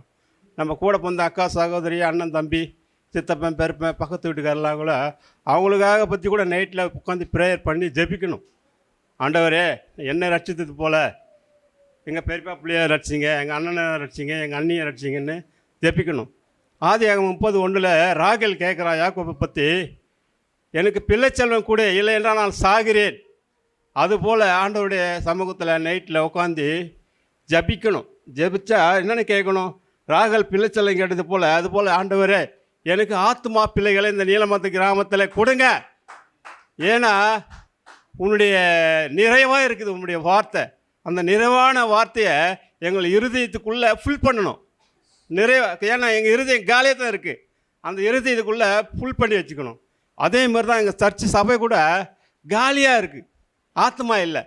அந்த ஒரு பாரம் நமக்குள்ள இருந்தால் கண்டிப்பாக நம்ம முழங்கால் போட்டு படிக்கிட்டு ஜெபிச்சா காலியாக இருக்கிற சபை கூட ஃபுல்லாகிடும். அல்லேலூயா, அல்லேலூயா. வசன ஆராய்ச்சி உண்மையிலே ரொம்ப முக்கியமாக ரொம்ப பிரயோஜனமுள்ளதாக இருந்தது. ரெண்டாவது வந்து ராஜாத்தி வந்து அவங்கள பக்குவப்படுத்த 12 மாதங்கள் தேவைப்படுது. அதே போல் நம்மளும் தேவனுக்குள்ள ஆவியானவரை பெற்றுக்கொள்ளணும். அப்போனா நம்மளுக்கு பக்குவம் வசனத்தின் மூலயமா நம்மளை பக்குவப்படுத்தினா மாத்திரம்தான் நம்ம போய் அநேகருக்கு சுவிசேஷம் சொல்ல முடியும், போதிக்க முடியும். அடுத்தது பார்த்திங்கன்னா இப்போது ரட்சிக்கப்படாதவங்களுக்காக நம்ம பரிதபிக்கணும் அப்படின்னு சொல்லிட்டு ஐயா பேசினார். உண்மையிலேயே அதுவும் பிரயோஜனம் உள்ளதாக இருந்தது. இந்த வார்த்தை கொடுத்ததுக்காக நன்றி. சொன்னது அது எப்படி ஆராய்ச்சி பண்ணணும், எத்தனை இருக்குது பழைய ஏற்பாடில் புதிய ஏற்பாடில் எத்தனை இருக்குதுன்னு சொன்னீங்க. அதை எப்படி நம்ம வந்து அதை செயல்படுத்தணும், அது எங்கே எப்படி ஆராய்ச்சி பண்ணணும், அது எந்தெந்த இடத்துல எப்படி நம்ம பார்த்து அதை தியானிக்கணுன்றதை வச்சு நீங்கள் சொன்னீங்க. அது நல்லா இருந்துச்சு. இப்போ நீங்கள் சொன்னீங்களே வழின்னு சொல்லிட்டு யோசேப்பு ஸ்டோரியை நாங்கள் படிப்போம் இப்படி. ஆனால் ஆண்டவர் ஒரு வழியை வச்சுருக்காரு. வழின்றதுக்கு அந்த வழி எப்படிலாம் நம்ம அதை எடுத்துகிட்டு போயிருக்கிறாரு ஆண்டவர். நீங்கள் சொன்னது அது ரொம்ப எனக்கு பிரயோஜனமாக இருந்துச்சு. நம்ம படித்தது வெறும் யோசேப்பு பிறந்தார், அவர் சிங்காசனத்தில் இதில் உட்கார வச்சாங்க, அந்த அளவுக்கு தான் நாங்கள் படிச்சிருக்கிறோம். ஆண்டவரோட திட்டம் எது, அது நம்ம எப்படி அதை பார்க்கணும், அது ஆவிக்குரிய கண்களை எப்படி பார்த்துருக்கணும் நம்மன்றது இன்றைக்கி நான் அது புரிஞ்சுக்கிட்டேன். அது நல்லா இருந்துச்சு. ஏசப்பா அது எப்படி பிறந்தார், அவர் எந்த வழியில் வந்திருக்கிறாருன்னு அவருக்குன்னு ஒரு வழி எப்படி உருவாக்கி இருக்கிறாரு, ஆதாம்லேருந்து இப்போ வரலும் எப்படி அதை உருவாக்கி இருக்கிறாருன்றது எங்களுக்கு அது நல்லாவே எங்களுக்கு புரிஞ்சுது நீங்கள் சொல்லும்போது. பற்றி ரொம்ப தெரிஞ்சிக்கூடிய கிருபை ஆண்டவர் வந்து இந்த நாளில் கொடுத்தாரு. அப்புறம் பார்த்திங்கன்னா துதி வந்து எத்தனை இருக்குது பழைய ஏற்பாட்டில். உண்மையிலே எனக்கு தெரியாது துதி வந்து இவ்வளோ தூரம் எனக்கு தெரியாது. துதி இத்தனை பழைய ஏற்பாட்டில் இருக்குது, புதிய ஏற்பாட்டில் இவ்வளோ பிரிவாக இருக்குன்னு எனக்கு தெரியாமல் இருந்துச்சு. அது பார்த்திங்கன்னா அந்த துதி வந்து நம்ம எந்த வேலையிலையும் எப்பொழுதும் இது பண்ணலாம். எந்த அதிகாரத்திலேருந்து துதி ஸ்டார்ட் ஆகிருக்கு அது வந்து இந்த ஆராய்ச்சி வேத ஆராய்ச்சியின் மூலயமா தெரியுது. ரொம்ப எனக்கு அந்த சொல்லும்போது எனக்கு உடனே ஒரு சந்தோஷம் வந்துச்சு. இவ்வளோ நாளாக இத்தனை வருஷமாக நம்ம பைபிள் படிக்கிறோம், இதை பற்றி ஒன்றுமே தெரியாமல் இருந்திருக்கோமே அப்படிங்கிற ஒரு சந்தோஷம் கிடச்சிச்சு எனக்கு. வந்து இது துதியை பற்றி பழைய ஏற்பாட்டில் எந்த அதிகாரத்தில் அந்த பெற்றெடுக்கும் போது தானே அந்த துதி வந்து தெரிஞ்சிருக்கு. அது வந்து எனக்கு ரொம்ப தெரிஞ்சு. அப்புறம் பார்த்திங்கன்னா இந்த யோசேப்பு கதை தான். அந்த யோசேப்பு கதை வந்து நம்ம யாரிடம் வந்து எந்த காரியத்தை சொல்லணும், துன்மார்க்கர்கிட்ட சொல்லும்போது அந்த காரியத்தை தடுப்பான். அப்போ நம்ம வந்து அந்த இடத்துல ஞானமாக வேதத்தை ஆராயும் போது அந்த இடத்துல ஆண்டவர் வந்து நம்மளுக்கு அந்த யோசனையை கொடுப்பாரு.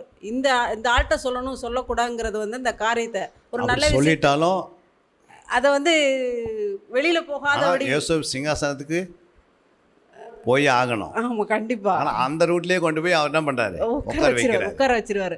ஏன்னா அவர் சித்தத்தையும் செய்யணும் அந்த மனுஷன் மூலமாக. சித்தத்தை உடையும் போது சித்தம் அப்படி தவறும் போது கூட ஆண்டவர் நோக்கம் ஒன்று தான், சிங்காசனத்தில் உட்கார வச்சு ஒரு நாள் என்ன பண்ணணும். ஏன்னா ஆல்ரெடி சொப்பனத்தை கொடுத்துட்டாரு, உங்கள் அண்ணன் தம்பிங்கெல்லாம் எப்படி இருப்பாங்க.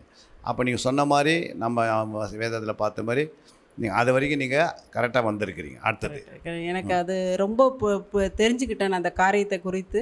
அது கர்த்தருக்கு கொடான கொடுத்து நாமத்துக்கு ஸ்தோத்திரம். இப்போ செகண்ட் செக்ஷன் எடுத்தார்ல அந்த இயேசுவோட பிறப்பு பற்றி, அது ஆதியாமம் தொடங்கி அவர் இஸ்ரவேலை மறிச்சது வரை சொன்னது வந்து உண்மையிலே எங்கேயோ லாங் ட்ராவல் பண்ணி ஃபுல்லாக பைபிளே முடிச்சது மாதிரி இருந்தது எனக்கு. உண்மையிலே அது சும்மா தலையை நசுக்குவா, குதிங்கால் தலையை நசுக்கு உண்வித்துக்கோ அது சும்மா அப்படி தான் படிச்சிருப்போம். ஆனால் அதோட உள்ளான மீனிங் எவ்வளவு, அது இயேசு வர்றதுக்கு அவர் லாஸ்ட்டாக சிலுவையில் அவர் குதிங்காலை நசுக்கிறது வரைய அது எவ்வளோ பெரியது, உண்மையான ஆழமான சத்தியம், உண்மையான அந்த வேவ் எவ்வளோ பெரியதுன்றதை வந்து ரொம்ப நல்லா இருந்துச்சு. அதுக்குள்ளே என்னென்ன இருக்குது, யாரெல்லாம் வந்தாங்க, எப்படிலாம் போய் கடைசி அவர் எப்படி வந்தார், அதுக்கு பிசாசு எப்போ போனார் வந்தார், அவர் எப்படி கிரியை செஞ்சாருன்றது உண்மையிலே ஆதியாகம் தொடங்கி லாஸ்ட்டு வெளிப்படுத்தல் வரைய வந்து ஒரு லாங் ட்ராவல் பண்ண மாதிரி ரொம்ப இதாக இருந்தது. ரொம்ப புரிஞ்ச மாதிரி இருந்தது. கடவுளுக்கு ரொம்ப கொடான கொடி ஸ்தோத்திரம். ஸ்தோத்திரம். அந்த ஃபஸ்ட்டு செஷனில் துதி சொன்னது எனக்கு பிடிச்சிருந்தது.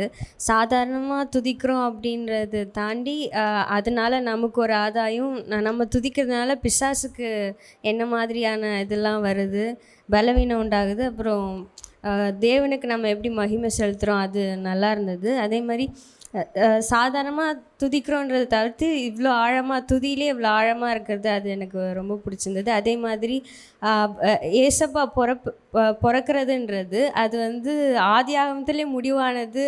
அதனால பிசாசு எவ்வளோ அதுக்காக தடையெல்லாம் கொண்டு வந்தான் அதெல்லாம் பார்க்கறதுக்கு அதெல்லாம் கேட்கும்போது எவ்வளோ ஆழமாக இருக்குது பைபிள்னும் நல்லா படிக்கணும். நம்ம ஜஸ்ட் லைக் தட்னு போயிடுற மாதிரி இருக்குது எனக்கு.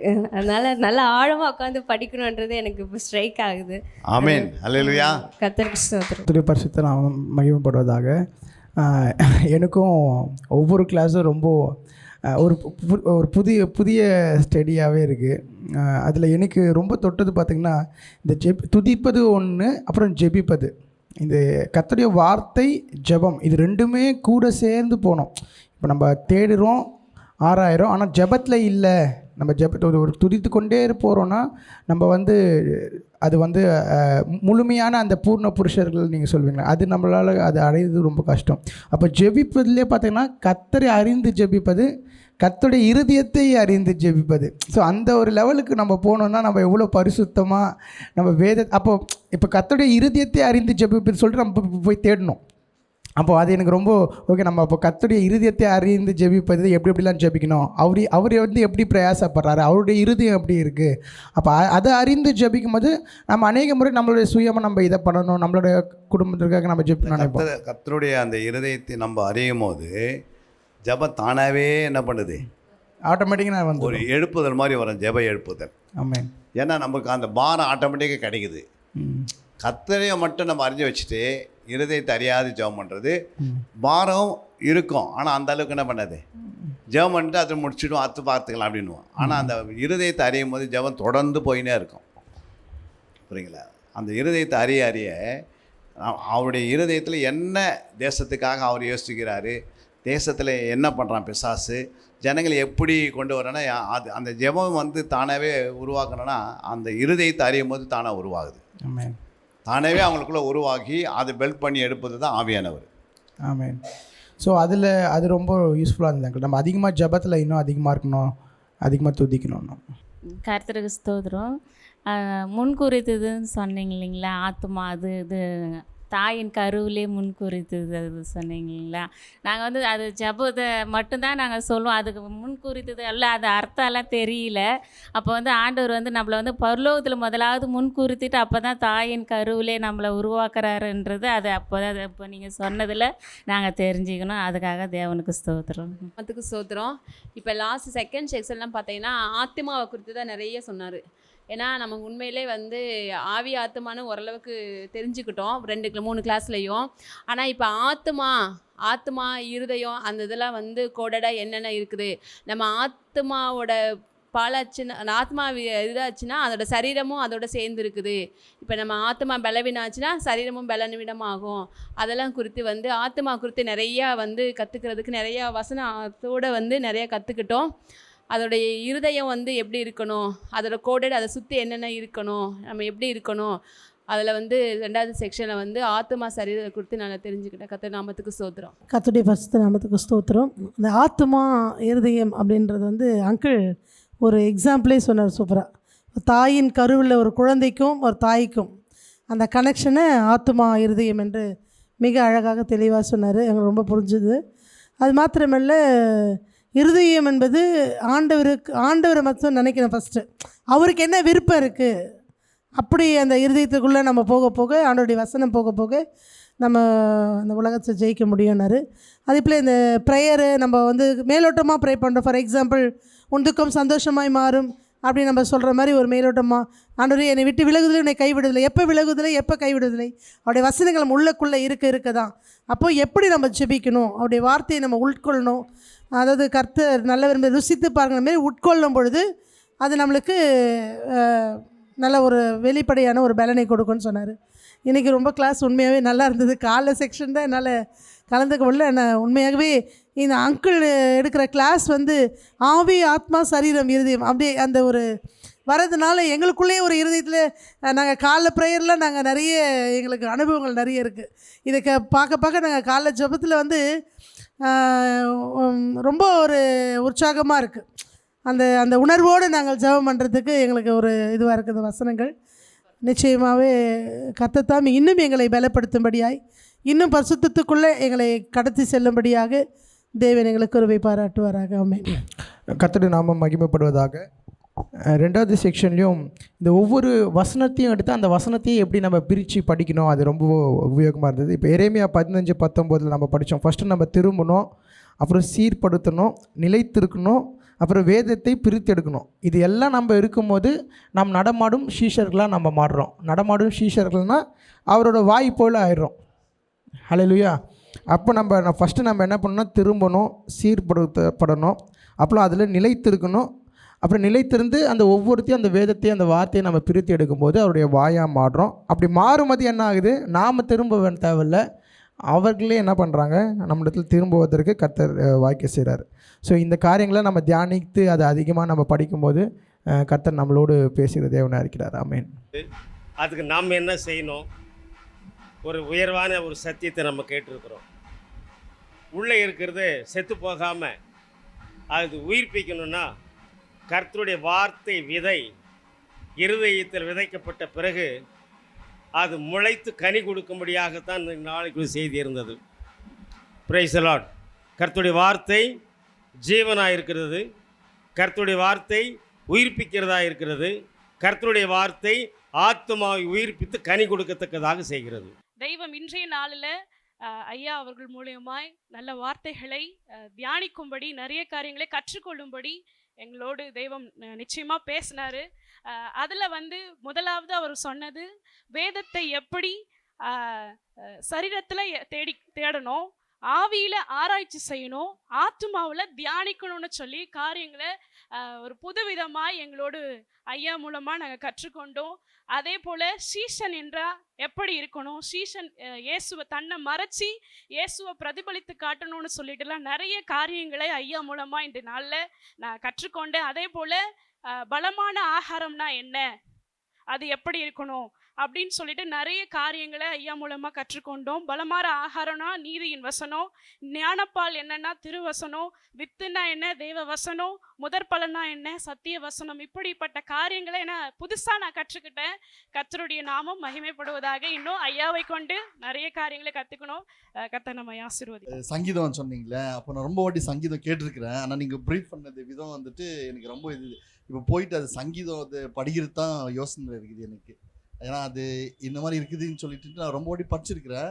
நீங்கள் சொல்கிறப்போ ஒருத்தரையும் தாவீது இப்படியெல்லாம்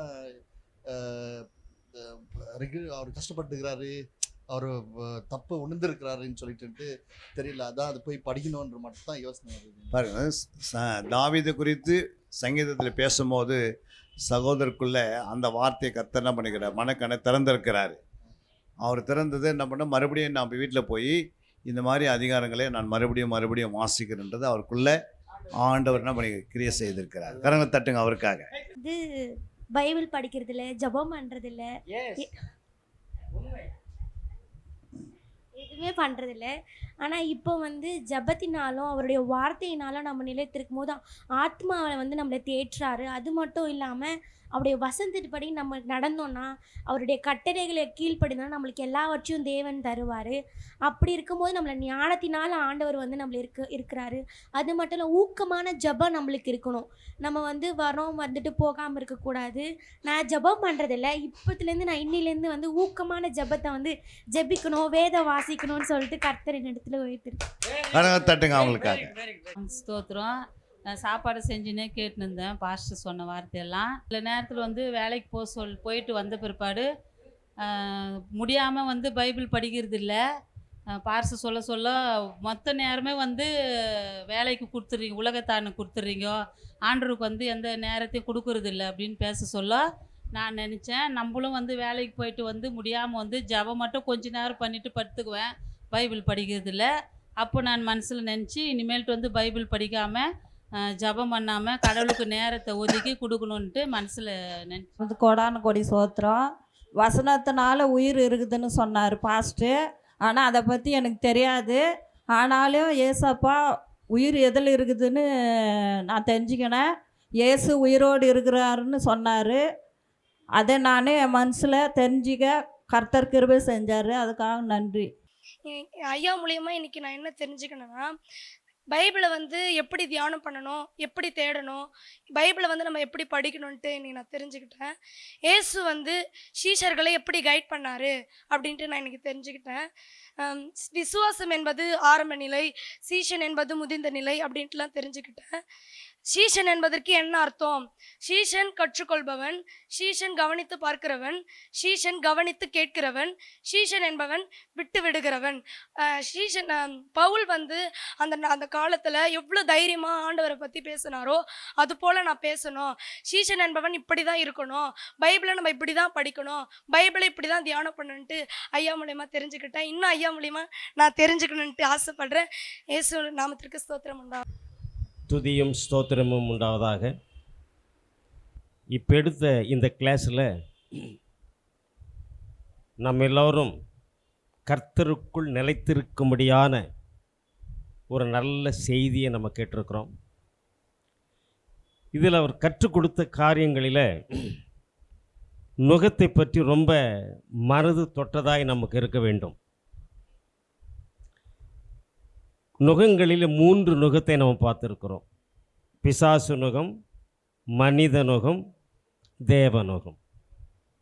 இந்த பிசாசு நுகம் முதலாவது நம்முடைய விசுவாசத்தை புறக்கணிக்கிறதா இருக்கிறது, நம்முடைய விசுவாசத்தை தடுக்கிறதா இருக்கிறது. நாம் வளர்ச்சி அடையக்கூட முடியாத தடைகளை அந்த பிசாசு கொண்டு வருகிறான். இதற்கு உதாரணம் யூதாஸ்காரியத்து.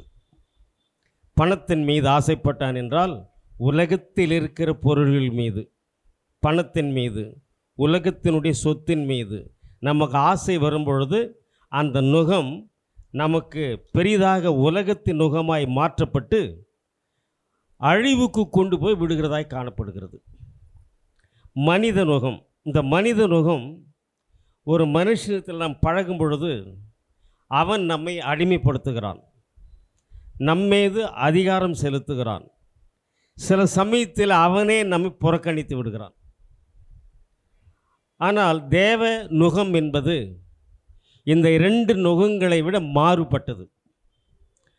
அது அன்பானது, தாழ்மையானது, சாந்தமானது, தேவனோடு கூட சேர்த்து இணைந்து ஜீவிக்கிற வாழ்க்கையை அது கொடுக்கிறதா இருக்கிறது. இந்த காரியங்கள் நம்முடைய வாழ்க்கையில், என்னுடைய வாழ்க்கையில் அது பெரிதாக காணப்பட்டு கர்த்தர் வருமளவும் அவருடைய விசுவாசத்தில் நிலைத்திருந்து நம்முடைய ஊழியங்களை செய்யத்தக்கதாக தேவன் கிருபை செய்வாராக. ஆமென். வேலை செய்கிறதுல வந்து நான் கொஞ்ச நேரம் எப்போனா ஒரு டைம் தான் சொல்லுவேன் ஆண்டவர் பற்றி. ஆனால் இப்போ பாஸ்டர் சொன்னார், ஒரு நாளைக்கு ஒரு ஆத்துமாக்குனா ஜெபம் பண்ணிவிட்டு ஒரு ஆண்டவர் பற்றி சொல்கிறதுக்கு உனக்கு எவ்வளோ நேரம் ஆகும் அப்படின்னு சொல்லிட்டு பேசினார். நான் இனிமேல்ட்டு வந்து வேலை செய்கிற இடத்துல என்னால் முடிஞ்ச அளவுக்கு ஆண்டவர் பற்றி நான் சொல்லுவேன். கர்த்தருடைய பரிசுத்த நாமத்துக்கு ஸ்தோத்திரம். ஆனால் இந்த வசனத்தின்படி எனக்கு தெரிஞ்சது வழிகள் துன்மார்க்கருடைய வழியில் நிலை நிற்காமலும் பாவிகளின் வழியில் நிலை நில்லாமலும் பரிகாரக்கார் உட்காரும் இடத்தில் உட்காராமலும் கர்த்தருடைய வேதத்தை பிரியமாயிருந்து இரவும் பகலும் கேட்கிற மனுஷன் பாக்கியவான் என்று இந்த வசனம் எனக்கு ரொம்ப பிடிச்சது. இந்த வசனம் எனக்கு ரொம்ப தொட்டது. இயேசு கிறிஸ்துவின் நாமம். வேதத்தை எப்படி படிக்கணும், அதை எப்படி நம்ம ஆவியில் ஆராயணும், எப்படி இருதயத்தில் தியானிக்கணும் அப்படின்ற 3 விஷயத்தை கற்றுக்கிட்டேன். மார்னிங் செஷனில் வந்து ஒரு மனுஷன் எப்படி கனி கொடுக்க முடியும் அப்படின்ட்டு எடுத்தாங்க. அது வந்து வசனம் அப்படின்னா வந்துட்டு வசனம் வேற, சத்தியம் வேற. வசனம் அப்படின்னா வந்து வெறும் வசனம் மட்டும் இருந்தால் கனி கொடுக்க முடியாது, சத்தியம் நமக்குள்ளே வந்தால் தான் வந்து கனி கொடுக்க முடியும் அப்படின்ற. விதை வந்து எப்போ முளைக்கும்னா அது சத்தியமாக நம்ம தெரிஞ்சுக்கும் போது தான் அது முளைச்சி கனி கொடுக்க முடியும் அப்படின்றது தெரிஞ்சு. கர்த்தரை நம்ம எப்படி தேடணும்னு சொல்லி கொடுத்தாரு ஐயா. முதல் வந்து அவருடைய நீதியும் அவருடைய ராஜ்யத்தை நம்ம தேடணும். வேதத்தை வந்து படிப்போம், ஆனால் அதை வந்து எப்படி தேடி படிக்கணும், ஆராய்ஞ்சு படிக்கணும் அப்படின்னு சொல்லிட்டு ஐயா சொல்லி கொடுத்தாரு. இனிமேல்ட்டு நாங்கள் அதை கடைப்பிடிக்குவோம். கர்த்தருடைய பரிசுத்த நாமம் இந்த நாளில் மகிமைப்படுவதாக. உண்மையாகவே இன்றைக்கு எடுத்த கிளாஸில் ரொம்ப என்னுடைய பேர் பார்த்தீங்கன்னா ஜான் மணி. நான் புழுதிவாக்கம் கிராமத்தில் ஊழியம் செய்கிறேன். இன்றைக்கி கற்றுக்கொண்டதில் நிறைய காரியங்கள் நான் கற்றுக்கினேன். உண்மையாகவே இன்றைக்கி கற்றுக்கொண்ட காரியங்களில் ஒரு 80% கிட்ட நான் அதை உண்மையாகவே நான் அதை பின்பற்றுறேன். ஏன்னா தெய்வம் சாட்சி.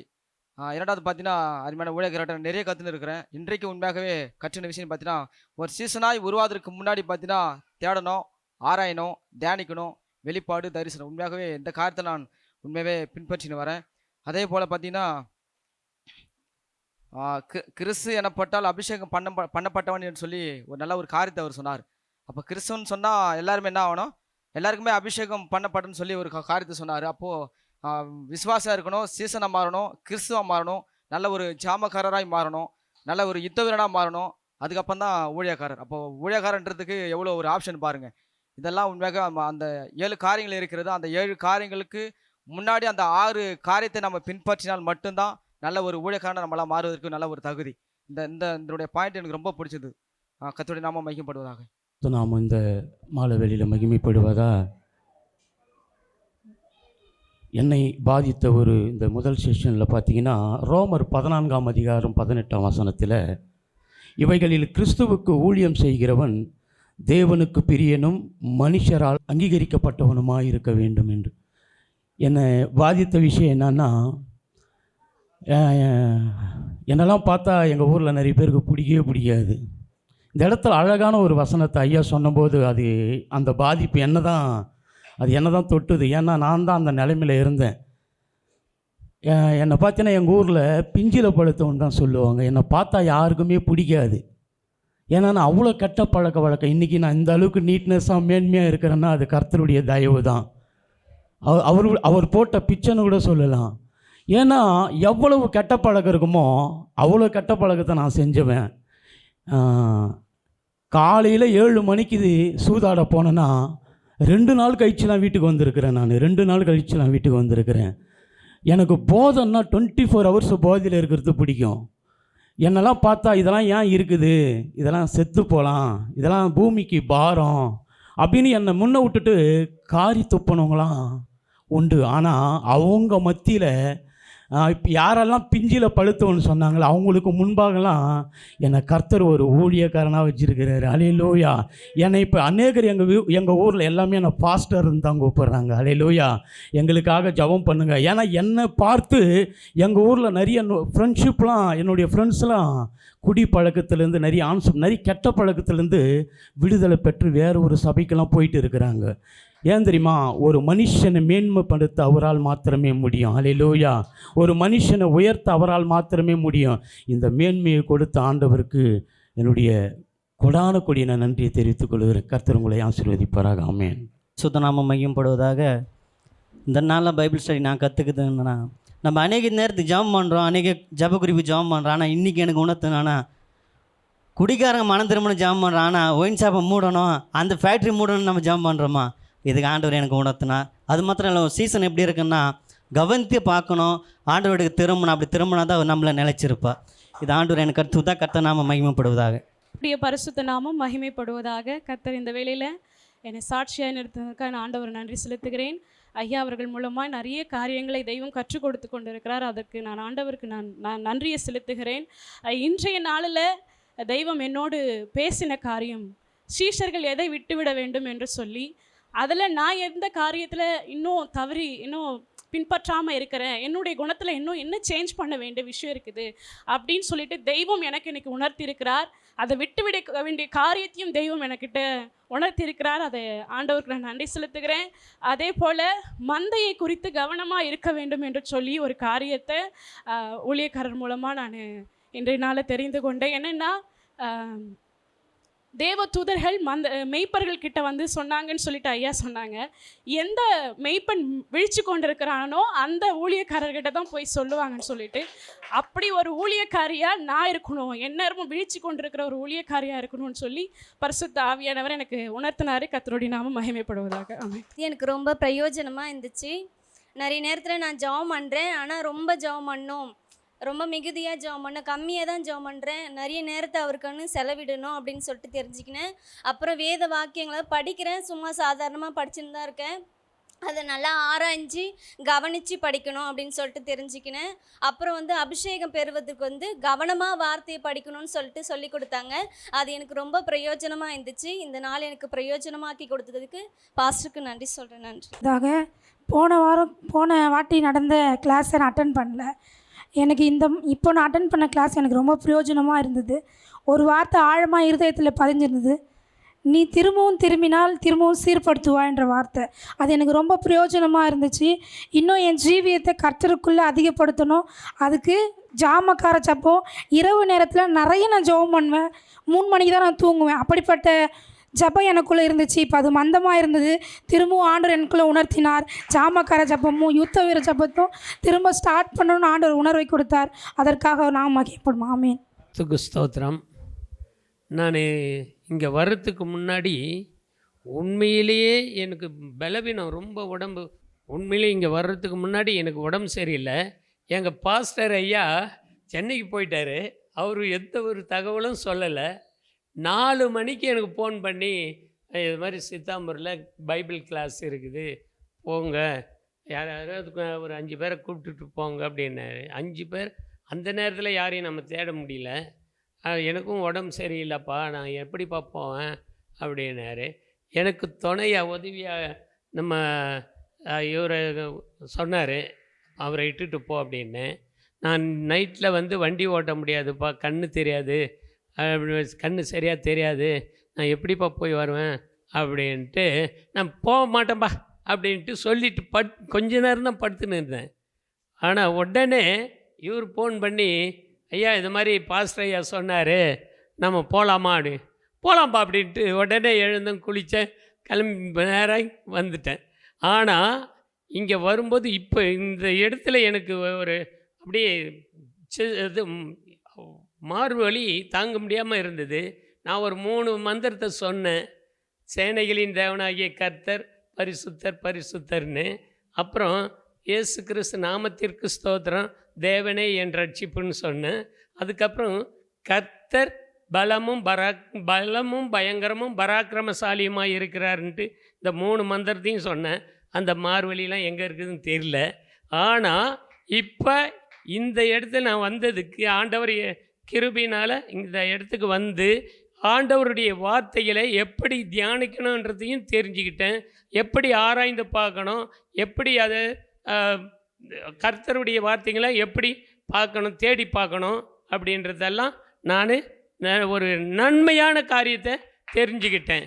கர்த்தர் நாமத்துக்கு ஸ்தோத்திரம். கர்த்தருடைய பரிசுத்த நாமத்துக்கு ஸ்தோத்திரம். கர்த்தர் என்னையும் இந்த இடத்துல ஒரு அடியனாக வைத்ததுக்காக கர்த்தருக்கு கோடான கோடி நன்றி. எங்கள் பாஸ்டர் ஐயா சொன்ன மாரி நான் 2 வீலர் மெக்கானிக்கு, எனக்கு ஒர்க் ஷாப்பில் வேலை இருந்தது. நான் கடைக்கு வரும்போது பாஸ்டர் எனக்கு ஃபோன் பண்ணார். ஃபோன் பண்ணும்போது, பிரதர் இதுமாரி சித்தாம்பூர் சர்ச்சில் பைபிள் ஸ்டடி இருக்குது, நீங்கள் போங்க, நம்ம சர்ச்சில் நடக்கிற மாரி தான் அங்கேயும் நடக்கும், அது உங்களுக்கு ஒரு ஆசீர்வாதமாக இருக்கும் அப்படின்னாரு. பாஸ்டர் எந்த வேலை சொன்னாலும் அதை நான் மறுக்கவே மாட்டேன்.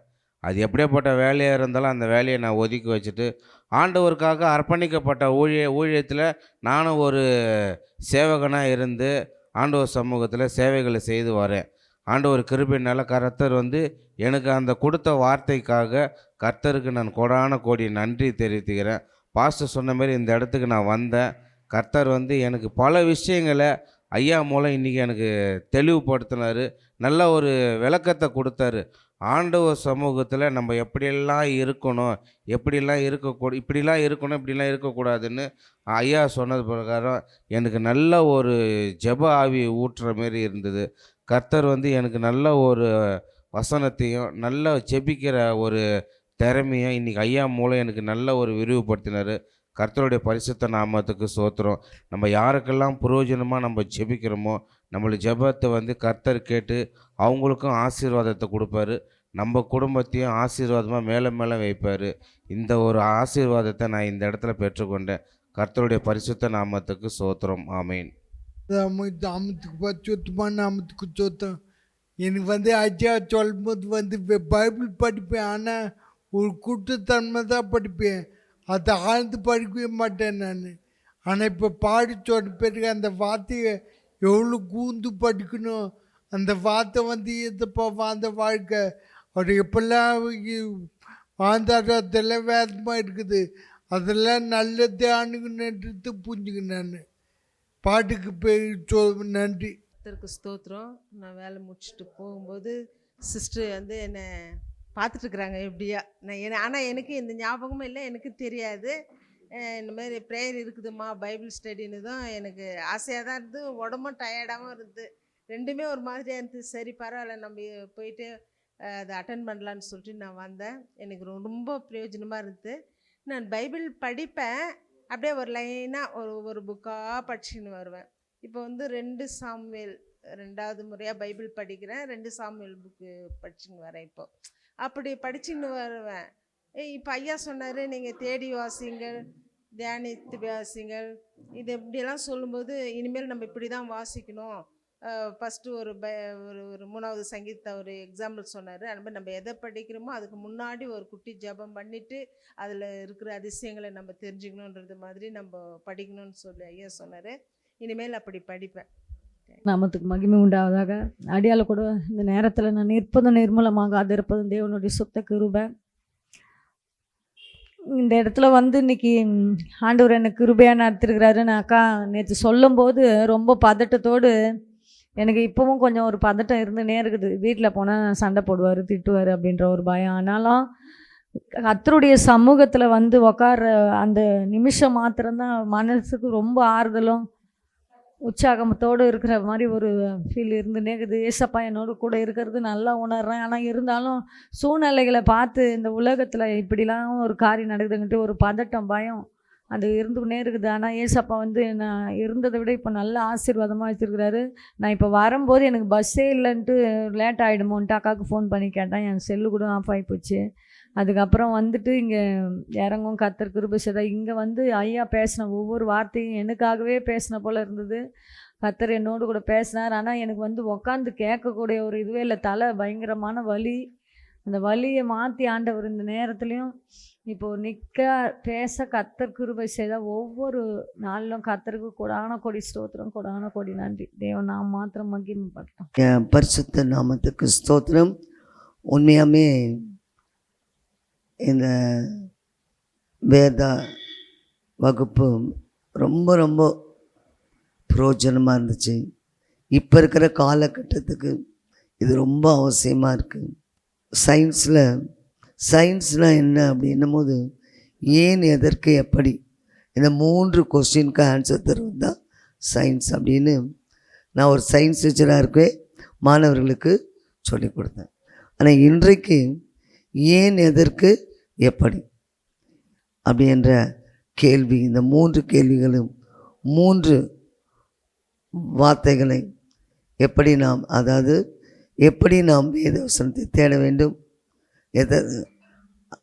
எதற்காக தேட வேண்டும், ஏன் தேட வேண்டும், அதே போல் வேத வசனங்களை நாம் எப்படி ஆராய வேண்டும், எதற்காக ஆராய வேண்டும், எப்படி ஆராய வேண்டும், அடுத்தபடியாக தேடுறது, ஆராய்வது, 3வது தியானிப்பது.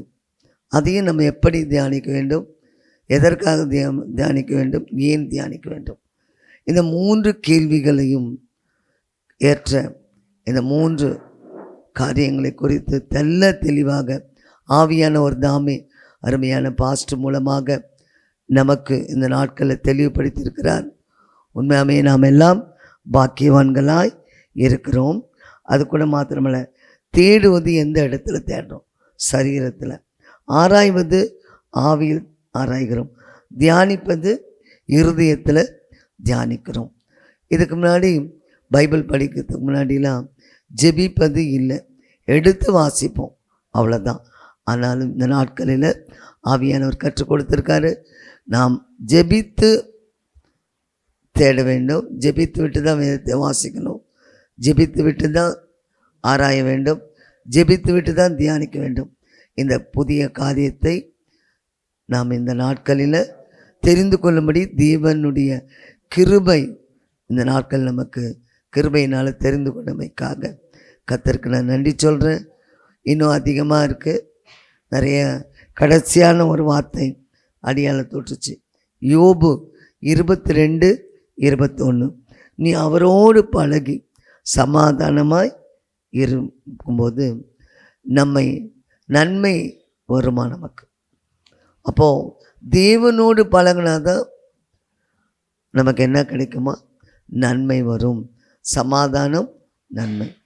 ஆகவே தேவன் தாமே கடைசியாக முடிக்கும் பொழுது நமக்கு சமாதானத்தையும் நன்மையும் கொடுக்கும்படியாய் இந்த வேத வசனத்தின் மூலமாக தேவன் நமக்கு அருள் செய்தமைக்காக இந்த வேதாகம வகுப்பை தேவன் ஆசீர்வதித்தமைக்காக நாங்கள் கற்றுக்கொண்ட நல்ல வேத பாடத்துக்காக நான் கர்த்தருக்கு நன்றி சொல்லி என் சாட்சியை முடிக்கிற கர்த்தருக்கு மகிமை உண்டாதார்.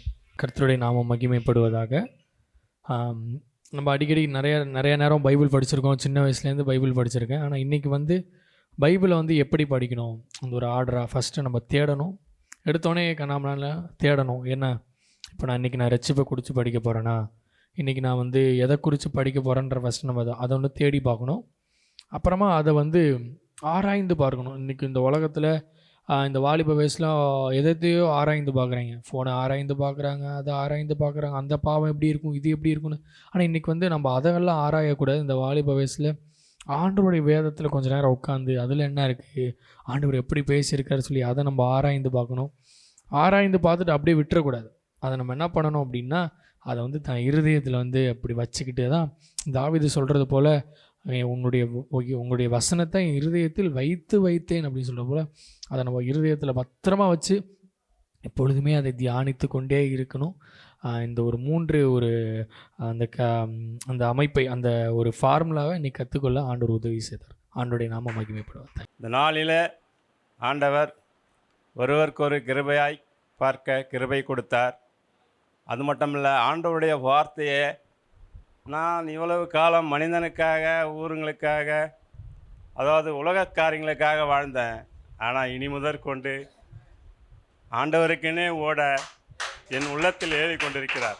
அல்லேலூயா.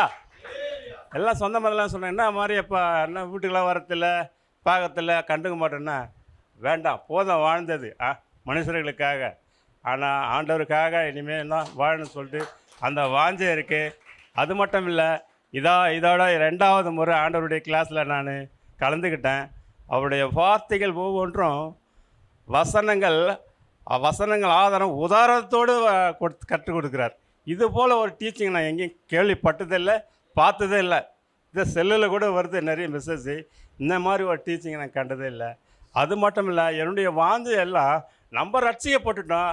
இந்த நீலமங்கலம் கிராமம் ரட்சிக்கப்படலையே, இன்னும் இளைஞர்கள்லாம் ரட்சிக்கப்படலையே, ஐயோ குடிக்கிறாங்க. நான் போகிற பாட்டில் வாங்கிட்டு போய் 4-5 பேர் உட்காந்துக்கிறாங்க. நைட் 12 மணிக்கு முட்டி போட்டு நான் ஒரு 1.5 மாதம் அங்கே தான் எங்கே டெடிகேட் பண்ணதுலேருந்து இந்த சர்ச்சையை நான் இந்த இடத்துல தான் படுத்துக்கின்னு ஜபிக்கிறேன். நைட்டு கூட ஐயாவெல்லாம் கொண்டு போய் விட்டுட்டு வந்த பிறகு வீட்டில் கொஞ்சம் லைட்டாக சாப்பிட்டேன். நிறைய சாப்பிட மாட்டேன். முட்டி போட்டு ஜபம் பண்ணிட்டு நான் ஒரு ஆள் தான் நைட்டு 12 மணிக்கு ஜபிச்சுங்கிறேன். பசங்க எல்லாம் கட்டப்பழக்கத்தில், போதை பழக்கத்தில் போகிறானுங்க. ஆண்டவரே, இது என்ன? ரெபேக்கால் கேட்குறாங்க, ஆதியாகமம் 30:1 எனக்கு பிள்ளை செல்வம் கொடுன்னு கேட்குறேன். அதுபோல் ஆண்டவரே, எனக்கு அநேக ஆத்துமாக்களை கொடுங்க. ஏன்னா வெறுமையாக இருக்குது. ஆண்டவரே, இந்த இடம் வெறுமையாக இருக்குது, ஃபில் பண்ணுங்க என்ற ஒரு வாஞ்சை தான் எனக்கு. ஏன்னா அந்த ஒரு வாஞ்சை ஒவ்வொரு இளைஞர்களுக்கும், ஒவ்வொரு ஆத்மாக்களுக்கும், அதே போல் ஊழியம் செய்கிற பிள்ளைகளுக்கும் இருந்தால் கண்டிப்பாக இந்த உலகம் முழுவதும் இயேசுக்காக வாழும். அல்லேலூயா. பேச வாய்ப்பு கொடுத்த ஐயாவுக்கு ரொம்ப நன்றி. நாம் மையப்படுவதாக. தெய்வம் இன்ற நாளில் எனக்கு கற்றுக் கொடுத்தது, ஒரு ஊழியக்காரன் மணிக்கணக்காக ஒரு பாதத்தில் உட்காரணும். நம்ம எதுவும் 1 hour 2 hour தான் இல்லை, 4 மணி நேரம் 8 மணி நேரம் உட்காந்தா தான் அந்த வசனம் என்கிற சத்தியம் நம்மளுக்குள்ள கிரியை செய்கின்ற ஐயா மூலியமாக தெய்வம் பேசினார். அது மாத்திரம் இல்லை, ஒரு ஊழியக்காரன் எல்லாவற்றிலும் நிதானமாக இருக்கணும்.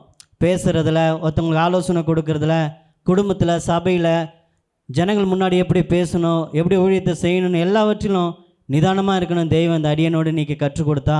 கர்த்தர் நாமத்துக்கு மகிமை உண்டாவதாக. ஆமென். கர்த்தருடைய நாமத்திற்கு மகிமை உண்டாவதாக.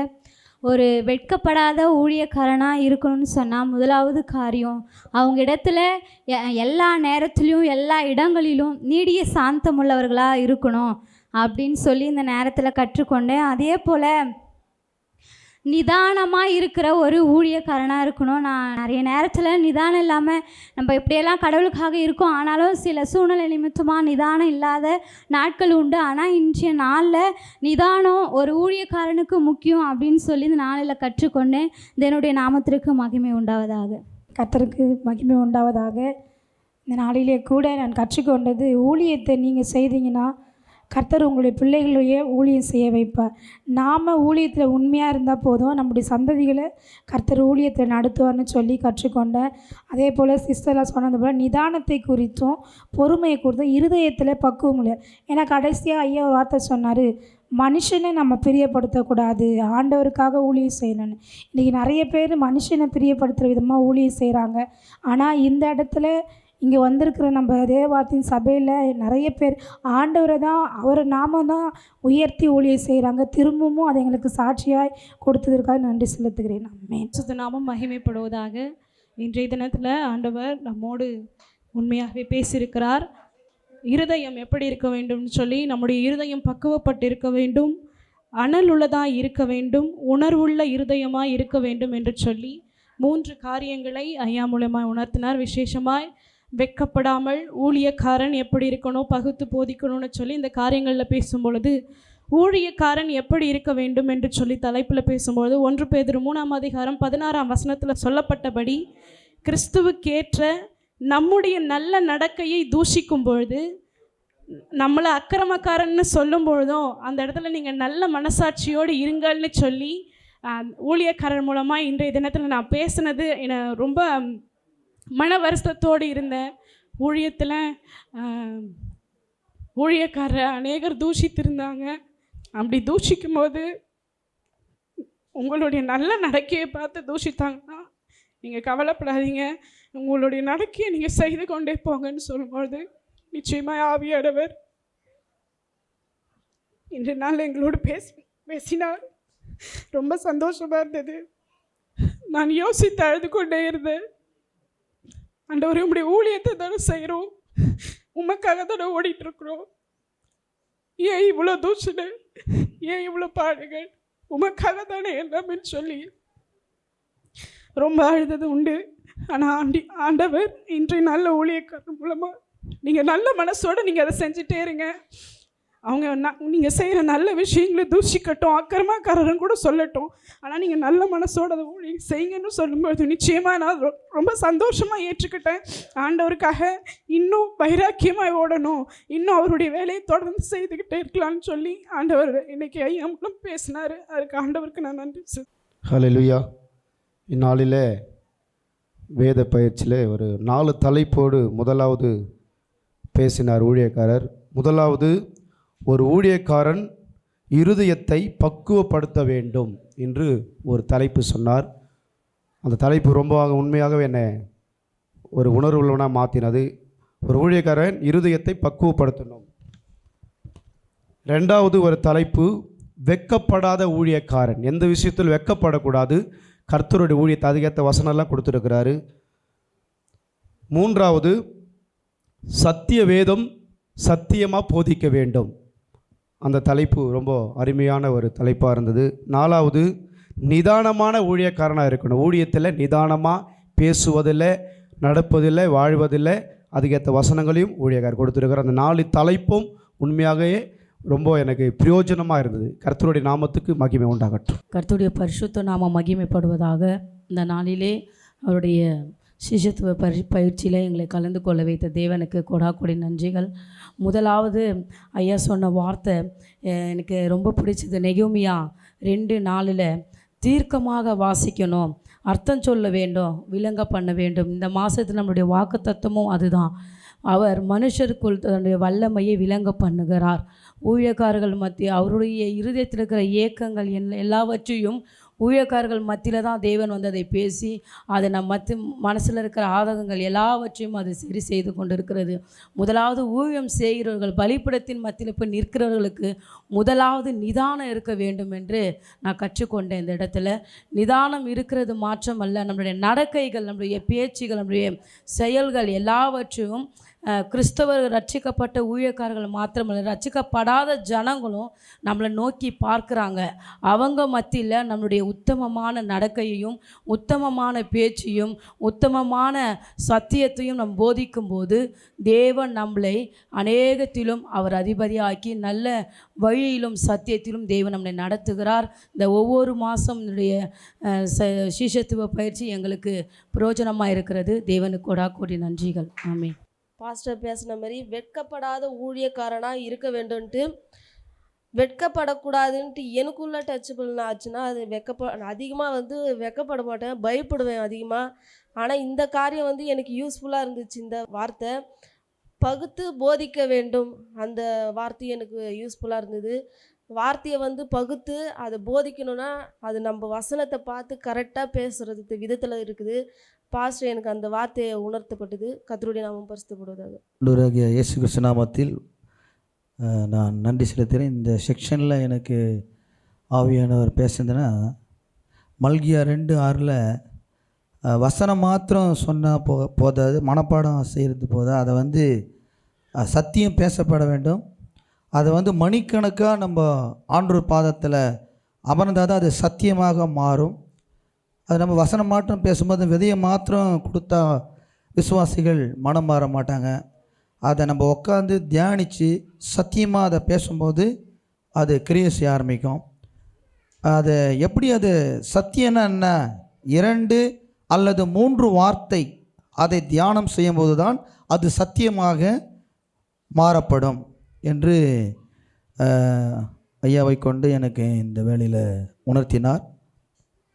அடுத்தது 2வதாக நிதானமாய் இருக்க வேண்டும். அதில் யோபு போல் அது நம்ம ஊழியக்காரங்களுக்கு மிக மிக அவசியமாக இருக்கிறது நிதானம். அதில் போராட்டம், நிந்தனை, அவமானம், பரியாசம், பாடுகள், இந்த மத்தியிலையும் நிதானமாக இருக்குன்னா அது யோபு மட்டும்தான். ஆனால் ஊழியக்காரர்கள் நாம் அதில் மாறிவிட்டால் அங்கே அறுவடை மிகுதியாக மாறிவிடும். ஊழியத்திலும் சிறந்த ஒரு அறுவடையை நாம் காண முடியும் என்று இந்த சத்தியத்தை பற்றியும் நிதானத்தை பற்றியும் இந்த செக்ஷனில் திட்டம் தெளிவுமாய் ஆவியானவர் ஐயாவை கொண்டு எனக்கு பேசினார். கர்த்தருடைய பரிசுத்த நாமம் மகிமைப்படுவதாக. யோபை பற்றி பார்க்க போகிறோம். யோபு கர்த்தரே சாட்சி கொடுத்தார்.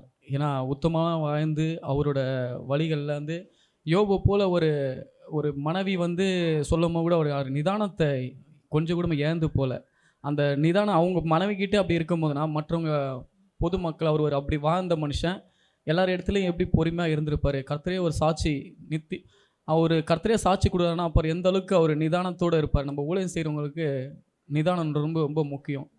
அந்த நிதானத்தை பற்றி அவரோட யோபு ஐயா சொன்னாங்க. அந்த அவ்வளோ மனைவி கிட்ட தூசி உயிரை விட அப்படின்னு சொல்லும் போது கூட அவ்வளோ நிதானமாக ஏன் அப்படிப்பட்டு பேசுகிறேன்னு சொல்லிட்டு அவ்வளோ நிதானத்தோடு பேசியிருக்கார்.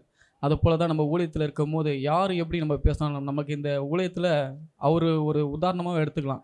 அவ்வளோ உத்தமனமாக இருந்த மனுஷன் எல்லா மிருக ஜீவங்களிலும் வேலை செய்தவங்களும் பிள்ளைங்களை எல்லாம் மரித்து போனாலும் அவர் அந்த விசுவாசத்தில் இருந்து அந்த திடமான ஒரு நம்பிக்கை வைத்து அவர் உண்மையாக இருந்து அவர் அந்த கர்த்தருக்குள்ளே அவர் அவ்வளோ உண்மையாக இருந்ததால் தான் அந்த மாதிரி வார்த்தைகள்லாம் பேச முடியும்.